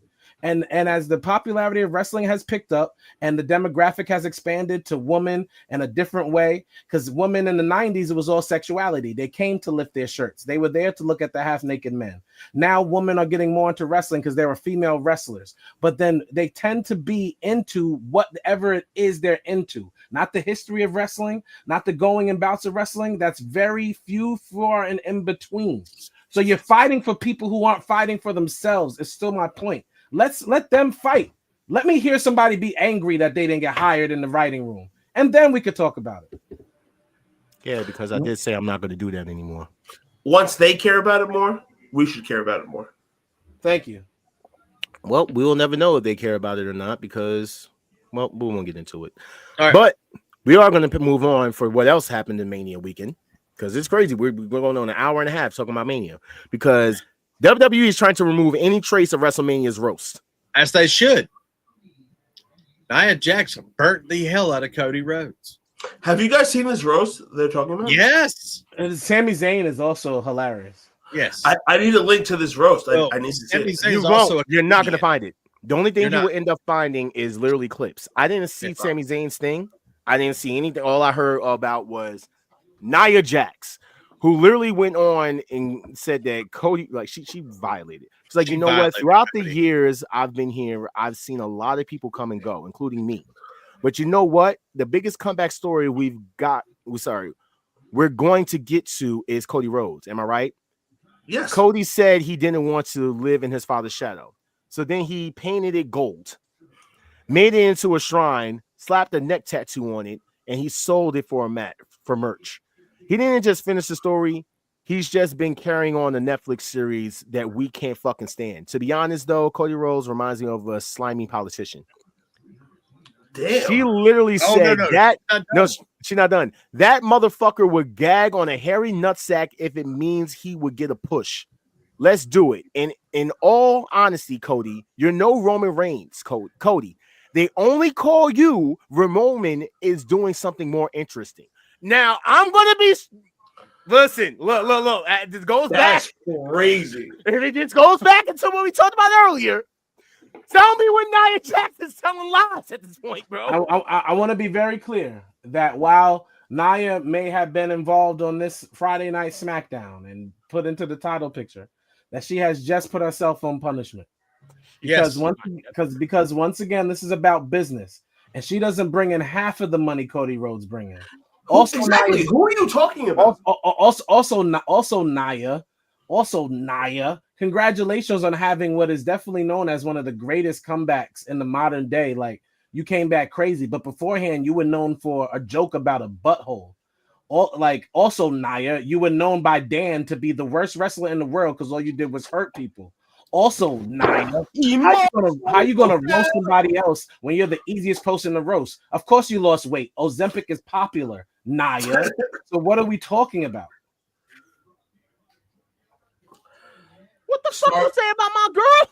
Yo, dude, and I'm the biggest Nia fan in the world. That's my baby. But at the same time, do not talk about Cody that way. What? You're a TikToker. Shut up for a second. You're shut up for a second. What you say about Nia, bro? You're a TikToker, Nia. You're a TikToker.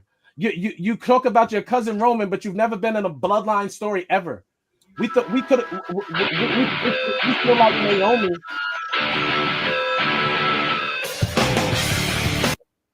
We feel like Naomi is in the bloodline more than you right now, and she was married into the family. We don't even know who your daddy or mommy is. We just believe you because you're Samoan and you want. Let's go, Star. Let's go. And the fact of the matter is, Cody left WWE as Stardust, came back biggest star in the world. So can we stop with the bashing of Cody Rhodes, please?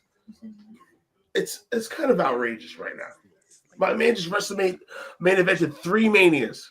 It's just funny to me that Ozempic Jack, who didn't have a WrestleMania match, had so much to say about Cody Rhodes. This is your man's? Cody Rhodes. This your man's? That's crazy. What's crazy? I don't think Cody was the biggest star in the world. That's some glaze, but I never said that. I did say that Nia is completely. Nia Jax was the best, had the best comeback of the year, most improved player, and still didn't get a WrestleMania match. Still, you said 5-tool player? I'm sorry, 5-tool player? What? Who? Nia? Nia is a 5-tool player.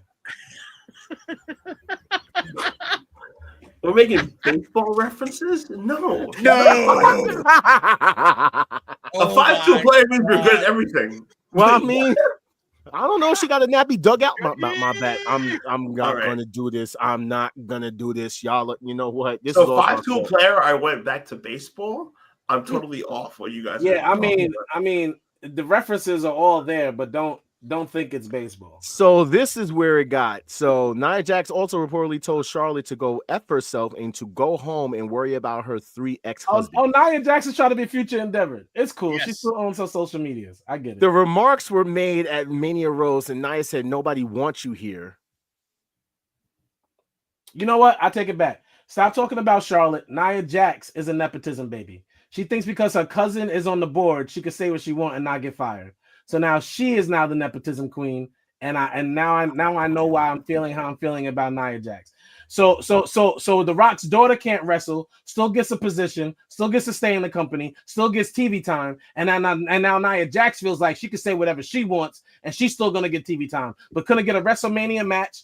Probably won't ever main event any. The females are main eventing pay-per-views. You won't do that. You want to talk about diversity in the room? Samoans run the men division and don't run the women's division. So how do you feel now? And I'm not even defending Cody. I'm just mad that you, of all people, have the audacity to feel like you have any footing in this conversation. Wow. Well, yeah. I don't have a button to I don't know. that I've already done. He's gonna just murdered. At Joey Janela's Spring Break 9, Atticus Cogar defeated Fuego del Sol in the career versus mask match, and he took off his mask and his boots, and he is officially retired. Yo, he looks like every other 20. Oh my God, we're not doing that right now. He looks like Daniel Garcia one. No, this is Daniel Garcia. If he had a love child with Chuck Taylor. He looks, yeah. And I never subscribed to all white guys look alike, but he's not white. He's not white. He's not even white. He's Creole, I think. He's half something. He got white. It looks like Ricky Starks if he was straight. Wow. He looks like Ricky Starks if he ever went to the gym. Wow. He just looks exactly like Ricky Starks. That's it. He just looks like Ricky Starks. Not if you want anywhere. Let's get into some stuff real quick. Yeah, he is hurt. Yeah. No more yeah for an unexcused amount of time. Yeah.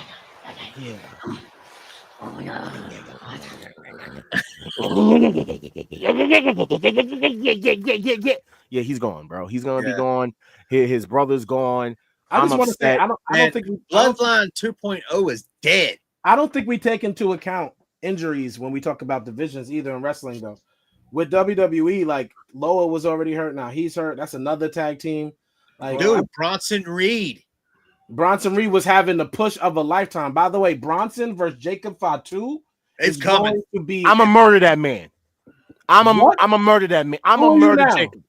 You're gonna murder Jacob? Reed. Nah, I'm bro. still quiet. I'm Bronson Reed. What you talking about? Because Jacob Fatu is the biggest star in wrestling right now. Yeah, dude. Until I get in the ring with him. Jacob Fatu is gonna run through challengers left and right, bro. He's going super. John, do you think you look like Jacob Fatu? Is that what it is? No, I honestly been told that I look like Bronson Reed's twin brother. So yes, it's on the show quite a few times. Quite a few times. It's very annoying. I mean, I've been told I look like Jacob too, but that's when I have my hair in like You just look like any yellow black man. Oh my god! You know what, Oscar? You can fucking fight me. That's what you can do. Okay. Here we go. Any yellow black man is so. Let's just get into why is it there twice? I have no clue. Bailey has 1 year and a half left on her current contract. The new Natalia is going nowhere next. The new Natalia is going to be there twice. Bailey's going nowhere next. Actually, I don't know if that's true or not. I'm not going to sit there and say that. I'm not going to say that. I'm sorry. I'm no longer going to sit there and say that nobody's going to go anywhere because she's literally said she has not talked to them about the contract. And on top of that, she personally doesn't know where she's going to go. Mercedes moan. She's not going to go to AEW when Mercedes is going to come back to live. She's going to be wait. Do we still think that Mercedes is going back? Yes. Yes. Tony may pay her the money. He may pay her the money, but she. If you honestly don't think Mercedes is going to be back in a WWE ring in 3 years, something's wrong with you. Okay, and if you honestly think that Bailey has no chance of showing up to AEW, something's wrong with y'all. Zero chance. Zero chance. Okay. The new Natalia means she's going nowhere. Bro, the new Natalia is crazy. I'm glad you're saying that about Bailey, and you know what I'm saying? It's so hilarious because the new Natalia is definitely going to be popping up in AEW to be teaming with her friend. Not happening. She literally went into detail. Wait, she went into full-on detail. Now, this is the funny thing, and this is something that you tribalistic bastards need to listen to that we talked about. Literally, she has mentioned the fact that she's gone to the AEW shows. You know what I'm saying? But she has had a conversation with WWE because she doesn't want to feel like she's betraying them or being, all this other stuff, being told a traitor and stuff like that. People like to do that. Like how they attacked her when she shared Willow's shirt. She shared Willow's shirt, and apparently, like, they had the fans have problems with that. I'm sick of IWC talk. That's why I don't be in these groups. I don't care what it's not groups. This is literally what came out of her mouth. So she literally nowhere to go. Whoa. Okay, that's crazy. To say that the woman has nowhere to go when she wants to go to Japan. She could go as she wants. She can go where she wants. As the new Natalia, let me tell you, it's like you do football, you do it every year with these guys. You do the poll and we're gonna do this, that. It's football season, yay. She is player tagged, franchise tagged. Bailey is going nowhere. Okay. Nowhere. Okay, we'll see. We'll have this conversation in a year and a half. Franchise tag. Franchise tag. When Pamela Rodriguez shows up. Yamala. I don't want to see nothing. I want to hear nothing.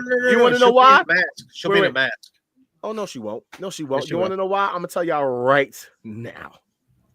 Y'all can sit there and talk about Bailey now with that ass. Well, put that ass on the AEW television with the AEW camera cuts.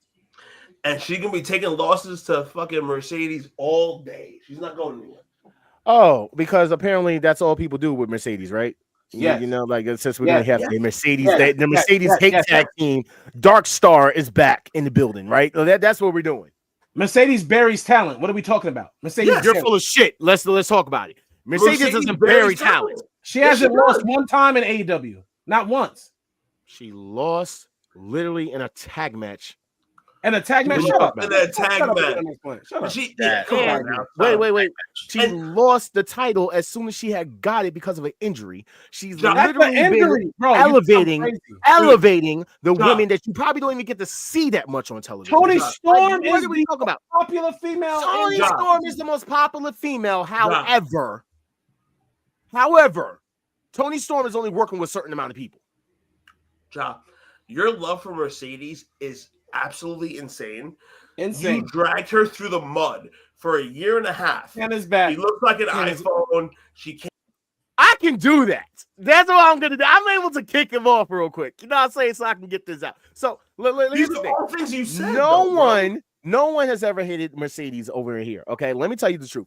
I've literally said the same thing I have been saying over and over and over again, that she had the body of an iPhone. You never said she looking was at a the good picture wrestler as of last week, her ass has gotten fat. That's all I know. Okay, she eating good over there. She's gained no weight. She's an all elite woman. She's eating real good over there. Ja, in her own dressing room. And wrestles the same. Bailey says, "Fuck you to do it to Bailey of all." No, sorry, Bailey didn't say this. This was actually one of All Star's favorite. Why is it put the Wolves in the chat in here? This is one of All Star's favorite people, Baron Corbin. He said, "Fuck you to do it to Bailey of all people. Someone's been here. Someone been here through COVID, has made lemonade out of dog shit repeatedly. Bailey deserved to be on WrestleMania. It is insane to me that you take that moment away." She did not deserve Corbin. She didn't deserve anything, and he didn't deserve anything. Go make a name for yourself outside the company that raised you, little boy, Bishop. She didn't deserve anything. The Holy Heel's back. The Holy Hate is back. Like I don't understand. Like what did we do? She didn't deserve anything. Why did she deserve it? What story? What did she do to deserve anything? She wrestled with or against Roxanne Perez for the past 3 months. What does she deserve? A Roxanne Perez match? What does she deserve? Of course. Why are we posting Baron Corbin's opinions? Because Baron Corbin's the truth. No, he is not. It's Baron Corbin. Last time I seen him, he was covered in dog food. Next. What are we talking about? Can you stop hating? Wolf dogs? What are Really? we talking about? Can you get someone to stop hating, please? Thank you. Rest in peace to Steve Mongo McMichael, former Chicago Bear and Hall of Famer in the NFL. Thank you for giving us the same acknowledgement. I was feeling left out. So Mongo had a good run in WCW. That's about it.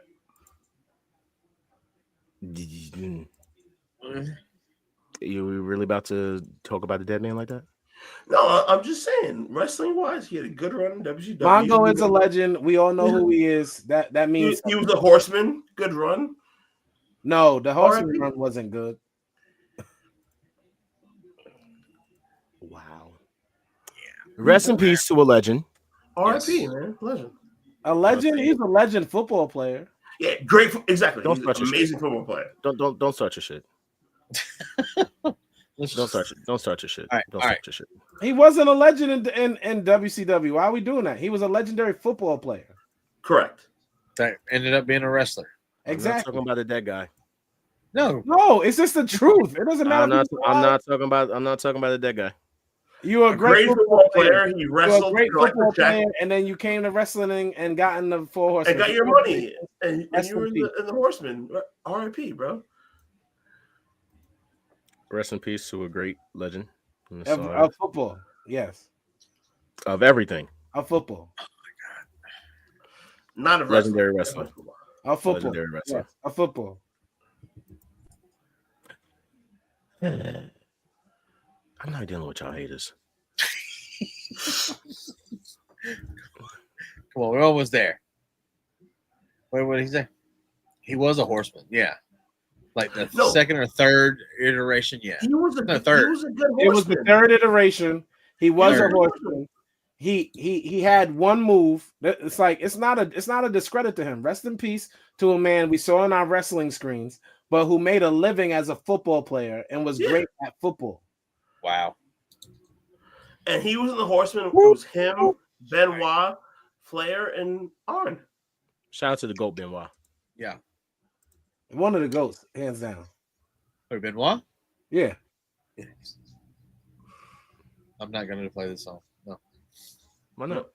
I've already played it twice. No, you add slides later. Go ahead and go to Raw. Say what? Go ahead and go to Raw. And I'm talking about Ja, who's trying to add more because he come on, let's go. With all his malarkey. Dude, it's like almost 10. Let's go to Raw. Let's do it raw. Raw was great. No, stop. Raw was great until until what? Until what?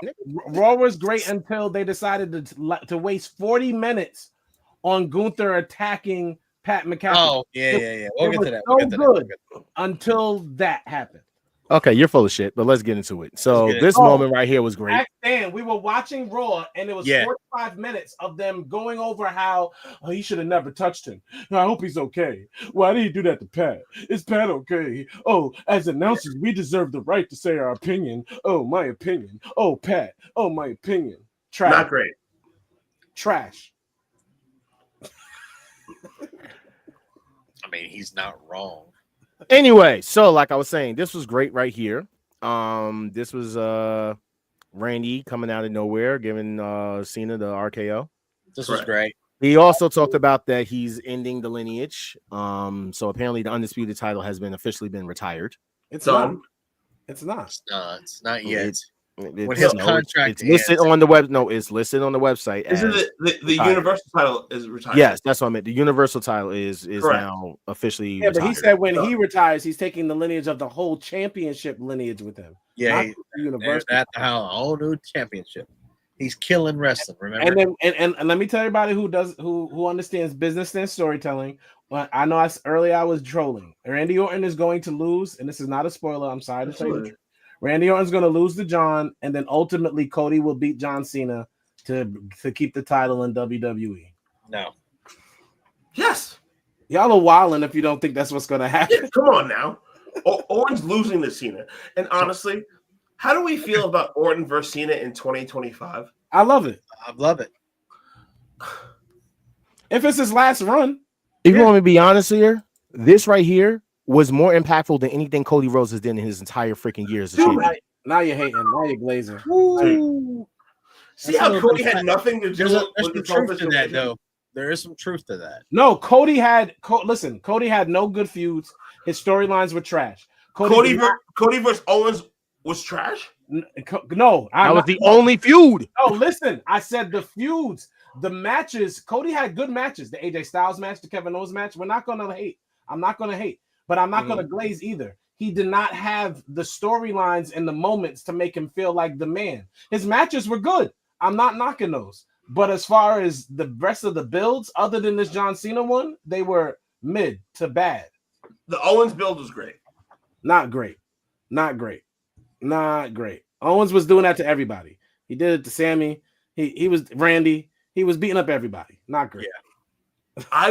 I would understand where people say that Cody's run was lackluster, but he had a couple of good feuds in there. No, he had good matches. You're confusing the two. He did not have good feuds. That's why his run wasn't great. But he did have good matches. So that's what helps crank it up a little bit. But he did not have good feuds. He's saying that he had the greatest matches, Kent. No, I respect that. I think the storylines were good as well, in my opinion. But being a fan of him, you would enjoy I'm a Cody fan. Story. Like I get that. That's like if Mercedes had a story about her toe being broke. I'd be like, no, you don't get it. Oh my god.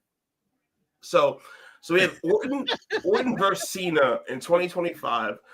Yes, give me that match. The roles are reversed. So now Orton's the face. And obviously Cena's the heel. But if you go back through Orton and Cena matches, none of them were any good. You're out of your mind. That's not true. You're out of your fucking mind, bro. That's not true. What's your favorite Orton Cena match? You're a Randy Orton hater, and I just remembered. What's your ladder match? Ladder match was great. What's your favorite Orton Cena match? You're a Randy Orton hater. You're a Randy Orton hater. I'm not the ladder match for the Universal for the undisputed title. Yeah, for both titles. I forgot you were a Randy Orton hater, bro. So we're talking about the match that Daniel Bryan was actually the most over person. Wow. In the company. Wow. Okay. Hey, let me just let you know right now. This is still better than any feud that Cody Rhodes has had. Why does everything go back to Cody Rhodes for you, bro? Because it just needs to be known. Because your hate for Randy is crazy. Yeah. My hate for Randy is not crazy. What I'm saying is Orton and Cena really don't have good matches. They don't. What? Yes, they do. Randy Orton versus Cena at Bragging Rights. At Bragging Rights. That was one of their best matches. You asked. And then they had 2 Hell in a Cell matches from my memory. Dan will be able to tell me if I'm right. Both of those matches were good. I would say that about 7 out of the 16 matches they have are at least 7s and up. The promo battle. Actually, you know what, All Star? I went to Cage Match. Shout out to Cage Match, and you're right. Their actual current average is 7.87 as far as total ratings and matches. And I didn't go to Cage Match. I just know that I like Randy Orton. You hater. You're hating on Randy Orton. I'm not hating on Orton. And you want to go back to the years? From 2007, 7.27. Average in 2008, 7.56. Average in 2009, 6.89. Average in 2010, 6.39. Anything from 2009 to 2014 is in the 6s. 2015, 7.38. 2016, 8.8. Dude, even Cena will tell you his greatest opponent has always been Randy Orton. I agree with that. The feud is great, but in the chat, anyone, please just name your favorite Cena versus Orton match. We just gave you I just gave you 4 matches. You just listed a bunch of matches. No, I said the ladder match for the undisputed title where Cena was handcuffed to the rope. He had to undo his rope. That was cinema. And he had to climb the damn thing, and him and Randy looking at that was a great feud. That was a great match. But then they also had a TLC match. They've had every match. And I distinctly remember they had that ladder match that you're talking about, but they had a TLC match too. And that match was because, and here's the thing you're not getting, Kent, and maybe it's because your guy just had a bunch of bad feuds. A feud can be so good that it's just enticing enough to want to see them wrestle one more time. So I got a question. I got a quick question. Listeners, in your opinion, is Mick Foley a good technical wrestler? Absolutely not. But okay, but his matches were what? His feuds were what? But his matches were only incredible because his feuds were incredible. Because that man knew how to build a feud with anyone. Yeah. Have a nice day. Dude, Foley versus Taker, Foley versus Triple H. I'm not a Triple H fan. Foley brought Triple H to the next level. No, Foley brings everyone there without being the best in-ring wrestler. No. He's not a mat technician or anything like that. All he does is take bumps. He's a glorified crash dummy. But yet we love his matches because of the feud. Yes, because that's Foley, the perfect example I could give to you. You know what I loved? You know what I loved? Because I love wrestling. We're gonna move on. All right. Rusev is back. Mushka. You kind of look like him too. Wow. You know what? You can finish the show. I'll leave. Let's just be honest. So now we have he look good, no pot. This match, first of all, was better than the WrestleMania match. Yes. Actually 10 times better. I would give this match a 9. You know who the MVP of this match is? Say it. Liv. Exactly. She's the only one in there taking bumps. Raquel cannot wrestle. Liv is the MVP. Liv has gotten so much better. I don't want to keep giving her flowers every week, but I really don't feel like y'all get it yet. And it's really starting to get on my nerves. So Liv Morgan, you and Dominic are 2 of the greatest character developed wrestlers in wrestling today. Only Tony Storm has a better character and story than Dominic and Liv.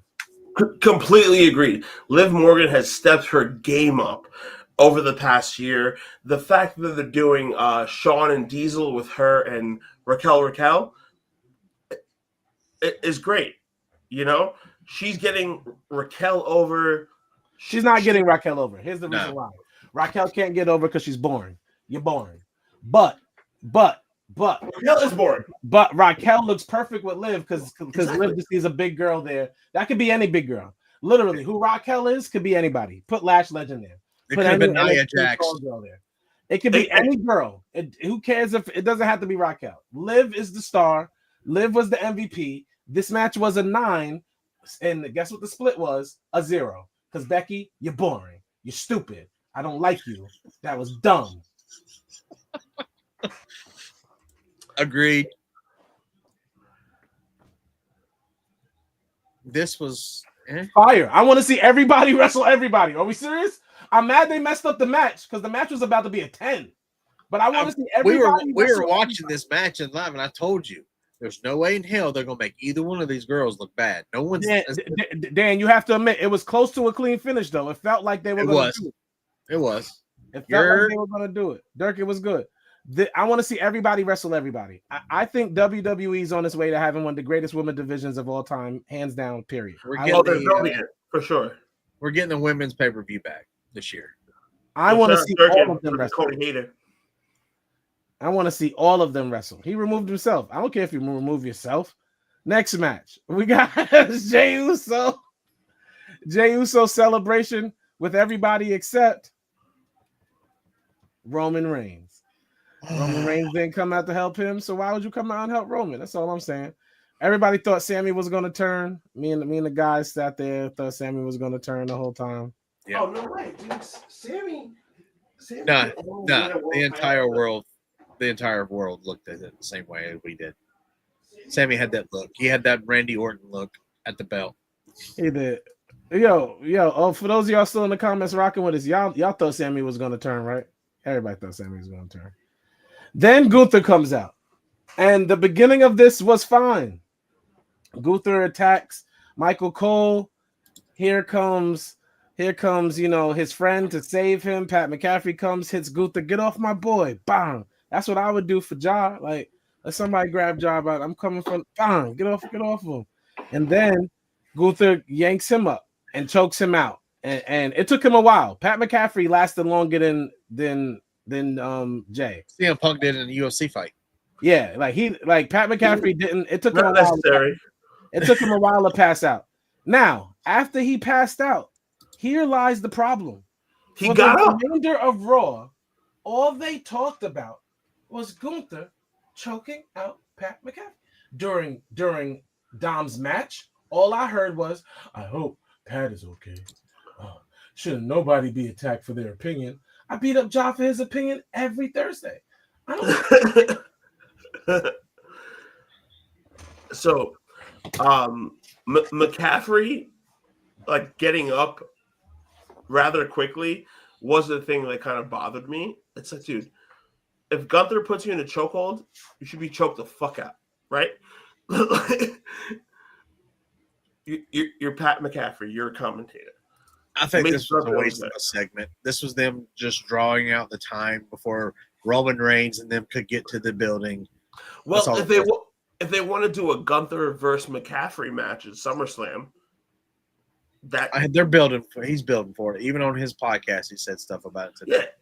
Yeah. Gunther's turning into the Celtics. Like, I want to see him lose, but he's probably going to win. He's definitely not losing to McCaffrey, but a McCaffrey versus Gunther match is a marquee, high social media match. Y'all want to know what's hilarious? Like, while Ja isn't entertaining the show anymore, I forgot why he's doing it. So it's even funnier for me.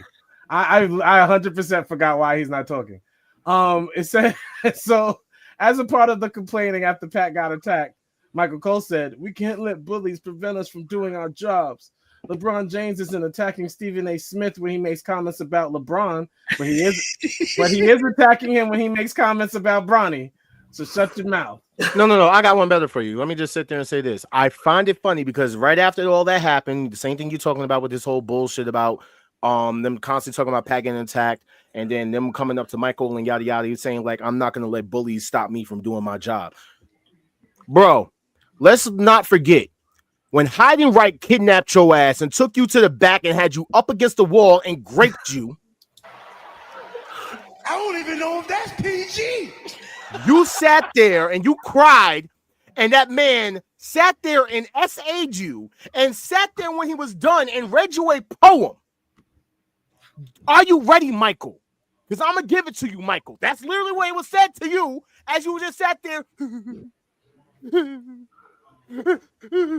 up against the wall. After he got done touching you on your no-no parts and then reading a poem to you afterwards, you didn't go back out to the freaking ring. You disappeared for the rest of the show.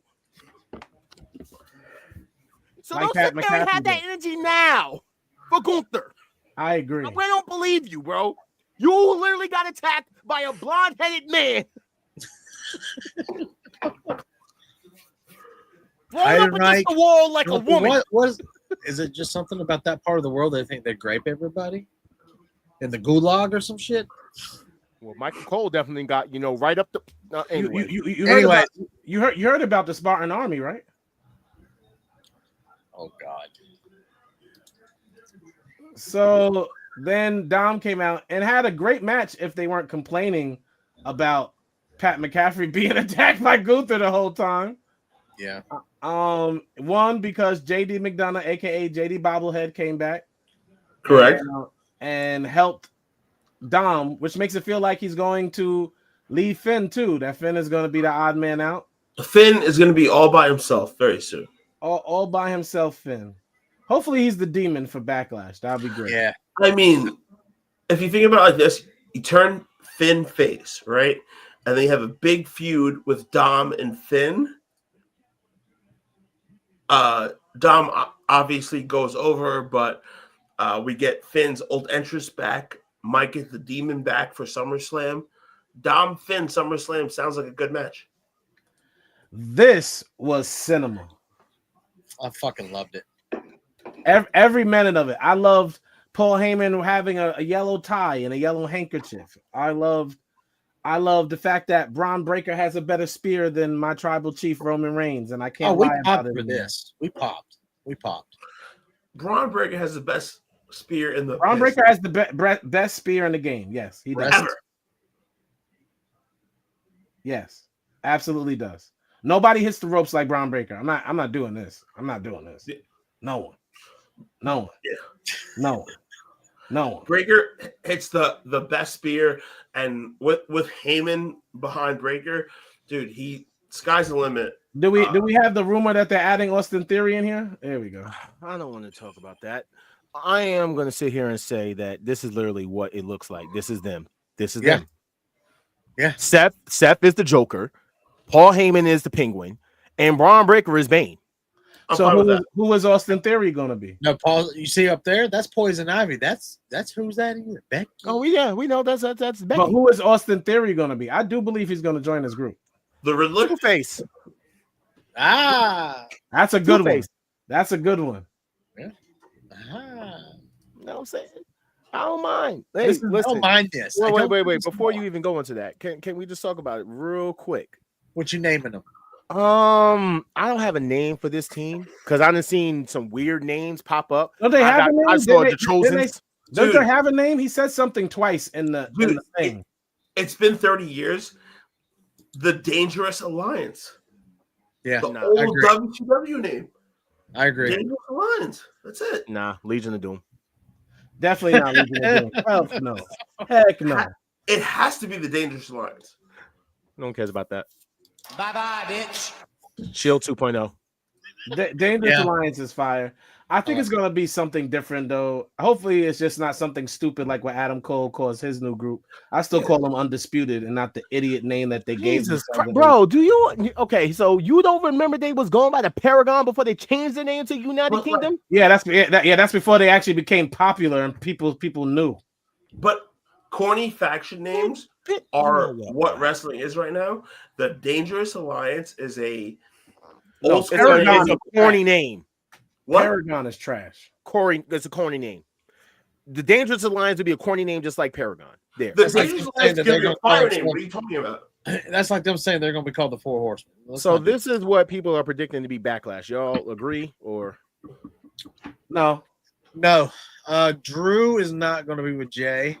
No, I heard that Logan Paul is going to be with Jey. Yeah.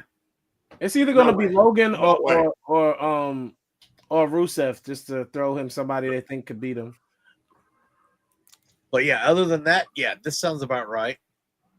Yeah. The Rhea Io thing, no, I don't think that's gonna go for right. I think it's gonna be somebody like Roxanne Perez. I got told that apparently it was going to be a 5-way match between Rhea versus Io versus Stephanie Vaquera versus Roxanne Perez versus someone else. I forgot. I Becky hope Lynch. not. I don't know. Oh, It's so honestly, the girls deserve their own show. they are going to get their own show. I know. Evolution. Yeah. I'm looking forward to it. You're a hater. You told I love all that. I'm not a chauvinist. I like women's wrestling. Mercedes Moné. That's you gagging on her. That's the name. So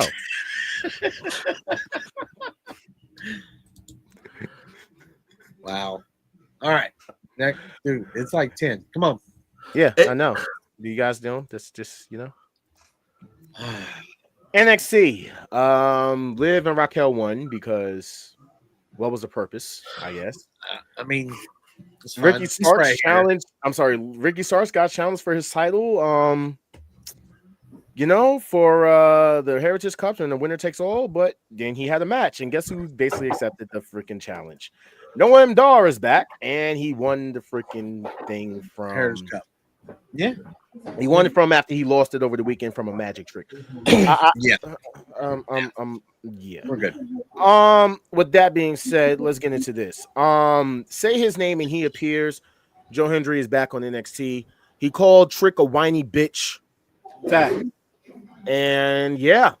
Stop him when he's lying. Wow. Yeah. Well, the funny thing is Oba gave Javon some props. Gave him props, and he's looking at Trick and was like, nah. Of course. Because Trick is just whiny, like a whiny little bitch. Yep. This was the last match. Sorry, the second to last match. Dark State beat Javon Evans and Randy Orton's son. Now let's get into what we wanted to talk about. And I know this set the world on fire here, but I could not believe it until I seen it for myself. And guys, the partnerships is getting crazy. So MJF confronted Seth Rollins on Tuesday. What are you doing? That's what it looks like. What do you mean? It looks like. MJF confronted Seth Rollins. Don't be doing that. Don't be doing that. So Shannon Stacks literally brought out Luca to the desert, and Luca's now dead. Sleeping with the fishes tonight. He's dead. I guess we'll see him pop up on Ring of Honor like we saw the other guy, Cole Carter. He's dead. Rizzo is hiding in a hotel room. I really felt like I was watching an episode of General Hospital. Well, yeah, bootleg Sopranos. Yeah. And so I'm not gonna lie. I thought that was Jay. Me too. You mean tell me I don't look like MJF without the Burberry scarf? That's not Seth Rollins. Like, come on. That's wild. But Roxanne Perez versus Stephanie Vaquera definitely delivered. It was good. It was definitely good. I like how Jordan Grace was standing over on one side, and then Julia came out looking at her on the other. I don't know what's going on. I don't know, because all I know is that apparently Roxanne and Julia were working together on Monday, and now we got this weird shit. So it is what it is. Hey, yeah, Dynamite. All-Star, you there, or did he had to dip out for a quick second? Because I know he wanted to talk about this. I know he wanted to talk about this. Yeah, this was Master P showed up on. Listen, bro. Look, Master P, you co-own Hog, right? House of Glory. There ain't no reason, and you come from the hood. Ain't no reason why you couldn't throw a damn punch, bro. Dude, he tried out for the Charlotte was a Bobcats. There ain't no reason why you couldn't throw a punch. Master P played point guard for the Toronto Raptors and you can't throw a punch? Like 2 weeks. Can't throw a punch? Can't throw a punch? Percy Miller, you can't throw a punch. No. Okay, in the words of my boy Corey, you literally were throwing punches like Silk the Shocker raps. Like, I don't know what the hell you were doing, bro. Bro, Silk would have slapped the nigga straight up. Like, for real. You were just like, like, were you trying to shank him? Was you trying to punch him? Like, what You were ever you see doing? somebody rap off beat like Silk, bro? I mean, G Herbo, but that's another story. It would have been Silk and Maya. Hey, also, what did you think about Masterpiece punches? Horrible. He should have had Silk pop up, bro. He made me say nah. Nah. If Mystical was there, it would have been a problem. No, you had to watch the foot, go help the bear. The other match I could talk about though. Because I don't know why Master P, hold on real quick. Master P looked like he sounded when he was on that song with all the real rappers on 1, 2, 3, 4 with Method Man. Wow. And Cannabis and LL. And then for some reason Master P was on there for some reason. And that's how I felt. So your mother and I celebrated your victory intensely later. That shit was horrible. This was horrible. It was great. Christian just, but here's my question: why didn't he keep his belt? Because he did that to Lucha. Because Nick Wayne ain't no punk bitch. He sat there and told him I won it, and I stuck to the plan. You see what happens when you stick to a plan? You win. And guess what? You had to give him the championship back. He had to. Oh, he went to go snatch it. He wouldn't do it. And then he put it on his shoulders like, I love my family. That's how I felt when he was on that song. Go listen to that song, everybody, and think to yourself when Master P starts rapping, why is Master P rapping on this song? Because that's what I do. The other match I want to talk about, though, and that has to do with the Young Bucks versus Super Kick Party. Kevin Excuse Knight. me. It is the Elite. It is the VPs. It was the best match of the night. The match was a 9. You hate. Get your glazing ass out of here. I ain't doing this with you. I ain't doing this with you. 9. Match was a 9. Did you It was a 10. It's a 10.5. It's a 10.5. Okay. And honestly, like I said, I'm gonna call them Jet Speed. Speedball Mike Bailey and Kevin Knight should be a tag team. The way they were wilding the hell out in that tag match was beautiful. Shout out to the Elite for carrying that match. That's what we do. We ain't playing that game. We ain't playing that game. We ain't doing this. We're not doing this. We're not doing this. Because you glazed it. You glazed it like what? You just said the match was a 10.5. You think that it wasn't because of the Bucks? It wasn't because of the Bucks. It was because of Kevin Knight and Speedball Mike. It's because of Jet Speed. Not even close. Shout out to the Bucks. The Meltzer driver on the outside to go back in to hit the crazy. We're not calling it Meltzer driver. No, we ain't talking about the Meltzer driver. How about we just called the TK driver, by the way? How about the Doomsday device off the barricade? That was insane. The Super Kick Party was insane. Okay, Kevin Knight literally held his own. No. Speedball kicked the shit out of bro. It was. What are you talking about? They were balanced. Speedball and Nick's kick exchange, extraordinary. Like absolutely. The match was a 9, like I said, no glaze. And shout out to the Elite for being back on All Elite Wrestling. That's what happens when the Elite is on All Elite Wrestling. They only won because Trevor and his bald head. You love Trevor. You love Trevor. Another yellow black man. Another brother of yours.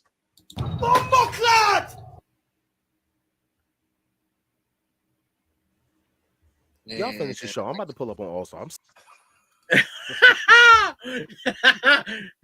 All right, well, next. All right, I'll start. Go next. What's up? that popped up wrong. The other tag match that happened, which was these guys, because I ain't gonna talk about this. Is where the whole thing with Trevor and Mark Briscoe and yada yada, all that cool. But let's talk about this. First off, I love the match. I'll be honest with you, I love the match. For me, this is the best wrestling faction in wrestling. Don Callis. That's what I was about to say. Yes, Don Callis family has the elite wrestlers all across the board. There's not one weak link. Lance Archer is more of a bruiser and doesn't really have any momentum or heat, but the rest of them are absolute stars. Kyle Fletcher, Konosuke Takeshita, Josh Alexander, Punji Vice. I think I'm saying it wrong, but No. Rocky Romero and Trent Beretta. Absolutely fire. Like those 5. That's a family. That's insane. This is the best.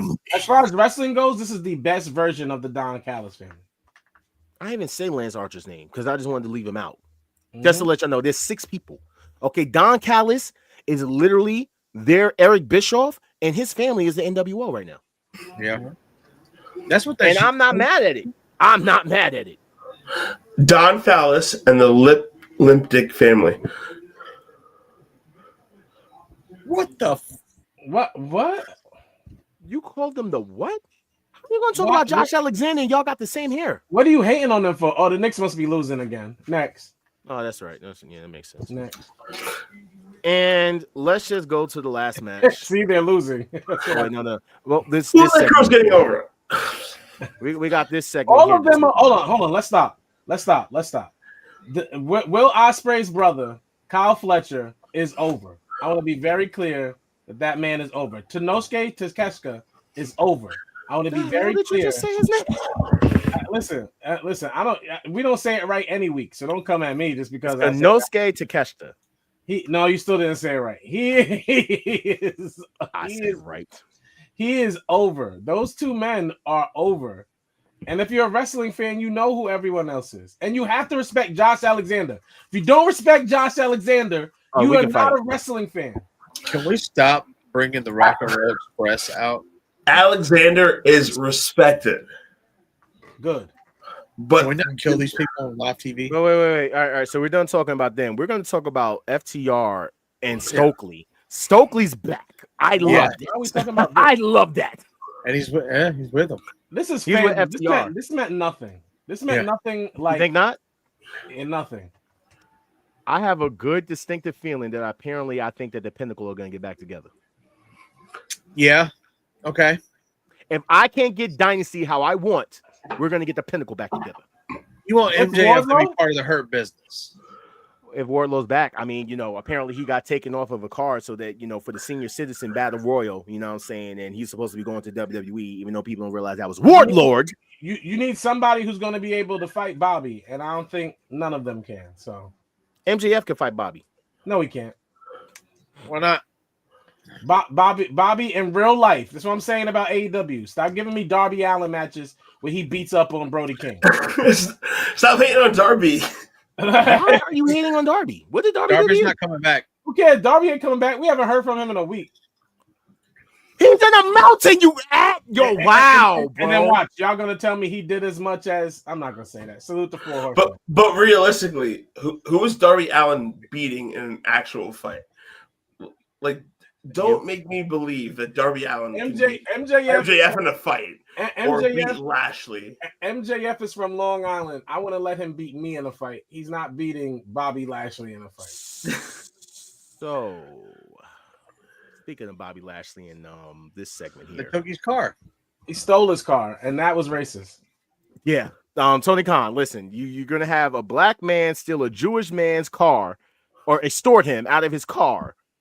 Okay, on live national and digital television. You ain't escaping them allegations, my guy. They're doing a lot with them. They had the girls last week. They're trying to act like all black people like things. Like we're just like white women and apparently like watches and expensive things. Don't do that. I don't like that. Is that how you feel, Dan? No. Why are you always fucking with me, bro? Listen. What? I may be a white boy, but I'm not stupid. There you go. I mean, listen. You like white women, cool stuff, right? So we're gonna move on. We're gonna move on. I'm out of here. Countdown. Yeah, we got the crowd waiting. Bye bye, bitch.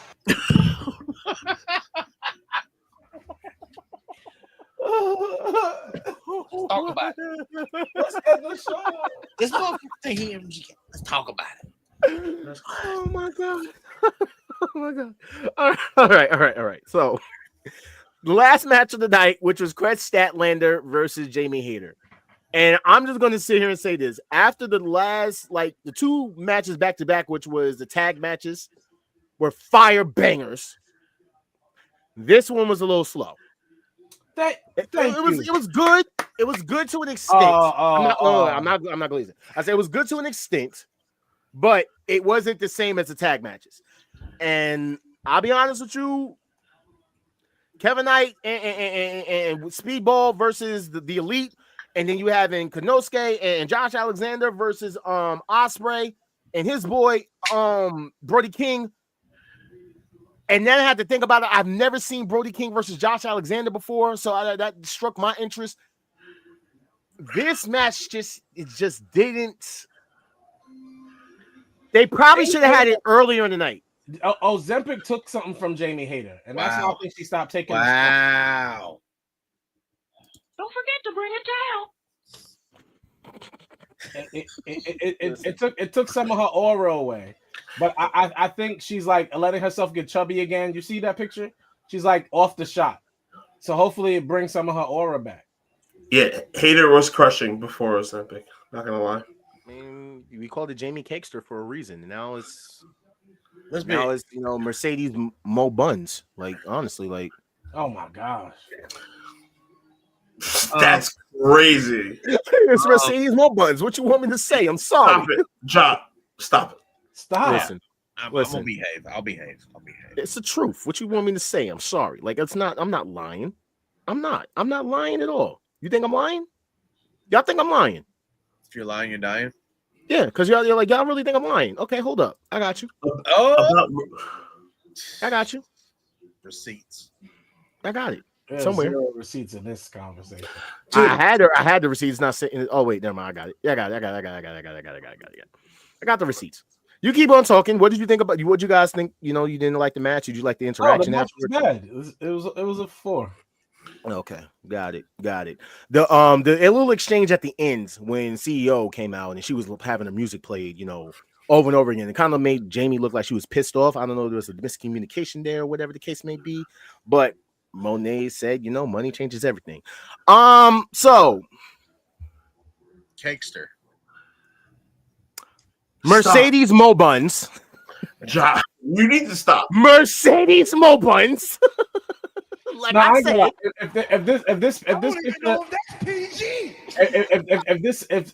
if you guys are some horny wrestling fans, if this picture, and this is the way we're closing the show, is ridiculous. If this picture is true, she's getting shots. So her and Baylor are seeing the same doctor? No, Bailey was born that way. She's Mexican. Yeah, Bailey's 100%. Puerto Rican. It don't matter what she is. She's Spanish. She was born that way. Sasha was not born this way. If this is not an angle type of thing, because women know how to. What are we talking about? Jackpot. It's the same girl as the iPhone girl. Ja. Come on, stop it. You guys have a comment in this. Yeah, that's a shot. No, that's a shot. That's what I'm saying. That shit has been there, and I've been telling y'all that. No, it has not. No, it has not. No, it has not. I've been saying to y'all that she looks like she's getting thick. I was like, she's getting thick. She's literally getting thick. And that means nobody wanted to pay attention because y'all disliked her. And that so means now, are you paying? Now y'all got the proof. Now I got the proof. Are you paying for her doctor visits? Why would I need to pay for a doctor visit? That's all natural. No, you know, see that girl? That girl has been doing her squats. Has been eating real good. You know what I'm saying? She's basically running up Tony Khan's black card with all the food that she wants. You know what I'm saying? On her private jet and her private, room because she is the GOAT. And like, look at Stop telling these lies, bro. First off, tell me when I'm telling lies. This ain't a lie. Do you not see that? It's in your face. It's proof. Dude, the amount of lies you're telling me with the iPhone comments. Did you just delete my picture?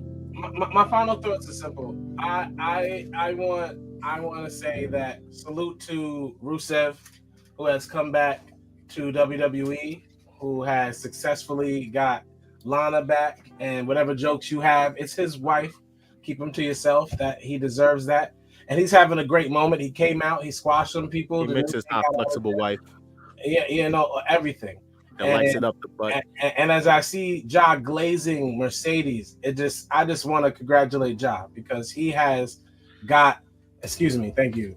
He has gotten his job back. We're not doing this. I'm not doing this with you. I'm not doing this with you. I'm not doing this with you. Recently just got his job back. They had closed for undisclosable reasons, and he's getting back into the vibe with that. Someone got muted. and you know, Jai's a hustler. That's what we respect. So, Jai, you made it through that whole time, and now you got your job back, and it just reminds me of Rusev. And next for you has to be getting. What happened? You got muted at that point. That's crazy. No, I help you out. So, thank you for joining the Wolfpack Wrestling Podcast. We're here every Thursday, 7:30 ish. If you watch the show and you like yellow black men, go ahead and DM the show. Ja will get back to you. Just hit Ja. If you're getting shots, either Ozempic or BBL, he likes it. You know damn well I hate BBLs. You're bigging up Sasha, and she didn't have that. So if anybody here is interested in Ja's type, watch the show. It's any type. It's any type. He'll call you an iPhone until you get that BBL. Yeah, it's any type. Hey, you can't speak, Kent. You said all black men love white women and shiny things. So I just want to say thank you. No, don't leave. I just want to say thank you for everybody who's come on the show tonight. I said I was on one from the start of the show. For anybody who thought Dan was offended, he wasn't. We spoke calmly before the show. Like he's fine. Thank you for everybody who watched the show tonight. I'm not stupid. Shout out to Kent for coming back. Dark Feelings was in the building tonight. I miss Dark Feelings. You know what I'm saying? As a matter of fact, and just in honor of it, I just gotta see it one time for the one time. Let's go. Man. Yeah, Dark. Oh no, what happened there? Oh, that was Ja. Ja just Dark Feelings. Hey, Ja, stop moving things. Stop moving things, Ja. Wow. Okay. It's Dark Feeling. Oh, he's gone. He left. But but no, Kent. I've always tried to say make up reasons to have you on the show that I love talking wrestling with you, bro, and it was great having you. Although you were watching New York games, and that's all. You know, this was a late birthday gift to All Star. So that's that's my brother Kent right there. That's my brother. That's nice. Go ahead, Kent. I appreciate the love. You know, being back on the platform means more to me than you guys know with my brothers. Ja is obviously just losing his mind. He's been losing his mind for the past couple of years. Final countdown. Yeah, we got the crowd waiting. Oh, my bad. My finger slipped. So, doing a show with my brothers. Before I get cut off, Ja's terrible. My man Star, happy birthday, Dan. This is our first show together, man. I love your input. I love your grand thoughts, not being like Ja. You know, Ja's just crazy. Yeah, and hopefully I'm back next couple of shows. You know, we'll talk about it. It was Dark Feelings. It was Dark Feelings is what it is, man. Hashtag Kent guy for all the Kent guys that are in the chat tonight.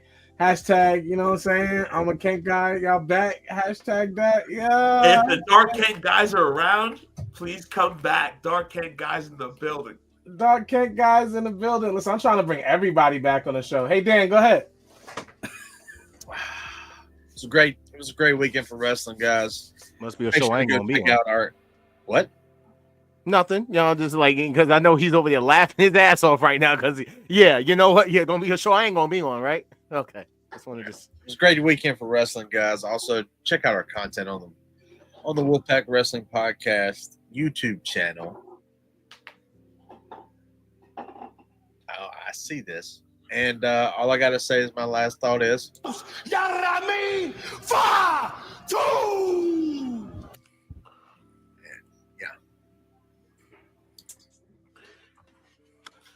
I have no last thoughts. Final thoughts. All I'm gonna say that shout out to John Cena. Is it still fuck everybody? He's still the GOAT. I'm glad that the Nepo baby Cody Garrett Reynolds lost. Oh, don't say nothing if you're not going to talk about the Nepo Queen, Nia Jax. I'm glad that the Nepo Queen Charlotte Flair lost because she didn't deserve to win it either. Nia Jax. I'm glad that Montez Ford was not on Mania because it would have took away from everything. I love the fact that that the Street Profits are champions. It's just sad, they wasn't on Mania. But hey, the real, greatest tag team was on Mania, and that's the New Day. Shout out to them. I love the fact that Io won because Io deserves to, get her flowers. You know what I'm saying? Who cares about Bianca Belair's long hair, extension, weave, having ass? No one cares about her. No, Io did deserve that. We care about Bianca. Io did deserve it. We don't care about Rhea Ripley, you know what I'm saying? The Marilyn Manson face. We don't care about her either. Jacob Fatu should have lost because the greatest wrestler alive, known as LA Knight, really should have kept his title. He was having a great. Yeah, so thank you for coming. He was having a great title run, you know what I'm saying? Because everybody was saying it. LA Knight, yeah. You know what I'm saying? Dummy. Prove along. Dummy, yeah. I just want to sit there and say that I'm glad to have everybody here except Kent. I love you guys, everybody except Kent. I love everybody in the comments except one people. I just love, all of you guys, you know what I'm saying, except some people. It's just, I just want to say I just wanted to say everybody know, okay? Forget his final thoughts. There's a saying that says once you go black, you never come back, right? And I know a bunch of women who have said it their whole lives. Let me tell you something. Once you in the pack, you can forever come back. This is the Wolfpack, and we look out for our own. He's on his own with that. When you're out of the and that's what we do. I gotta say, Ken here right now. Ken is here right now. Nobody care what you got. It's the pack. Wolves and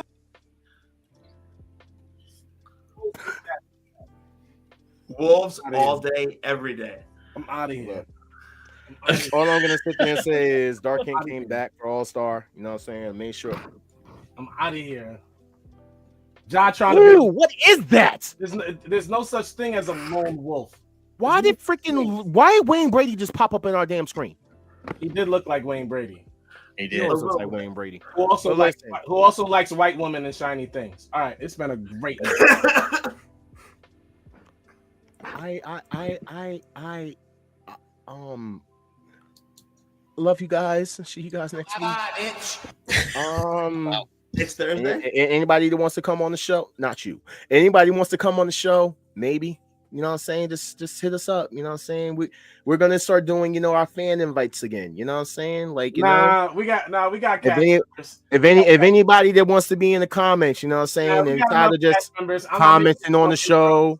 Now people want to stop commenting on the show, you know what I'm saying, interacting with the others.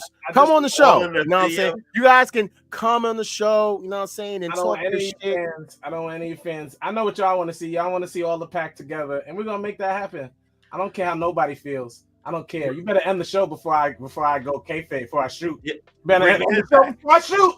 You want to shoot? I shoot. I'm ready to go. Okay, I'm ready to be known. Shoot. Don't do it. Because to heal me, it's not nice. Okay, I'm ready to be known. I've been keeping it very cordial for the past couple of weeks. Don't piss me off. Dude, Ja is ready to talk about your entire life. Everybody. I'm ready to talk about everybody. You know what? We're going to talk about it. Let's talk about it. See, first off, this guy right here, he hasn't been on the show for a while because he pissed me off. Then I got this one over here who wants to bring other people back on the show who wanted to piss me off. Then I got this guy up here who's probably the best person on this show and been the most nicest. This guy right here wants to get on this show and tell me to stop caring about people that don't care about themselves, but then want to sit there and bring up people that don't care about the damn selves on my damn show. You want to go there with me? I told Ja that he doesn't understand how to be professional and separate friendship from professionalism. And if he doesn't learn that, he's going to keep taking hard lessons in life. You let people. Here's a hard lesson. Whoever left my life, stay out. You let people be who they are. Ja wants to be everybody's best friend, And he got to learn sometimes you can't be everybody's best friend. And that's okay. Yeah, you're right. I'm not allowed to be everyone's friend who cares about people, you know what I'm saying? And show everybody doesn't want you to care about them. And that's clearly. Okay. But when I say fuck people, then, that's also wrong. The way they want to receive this type of love. And listen, it's okay.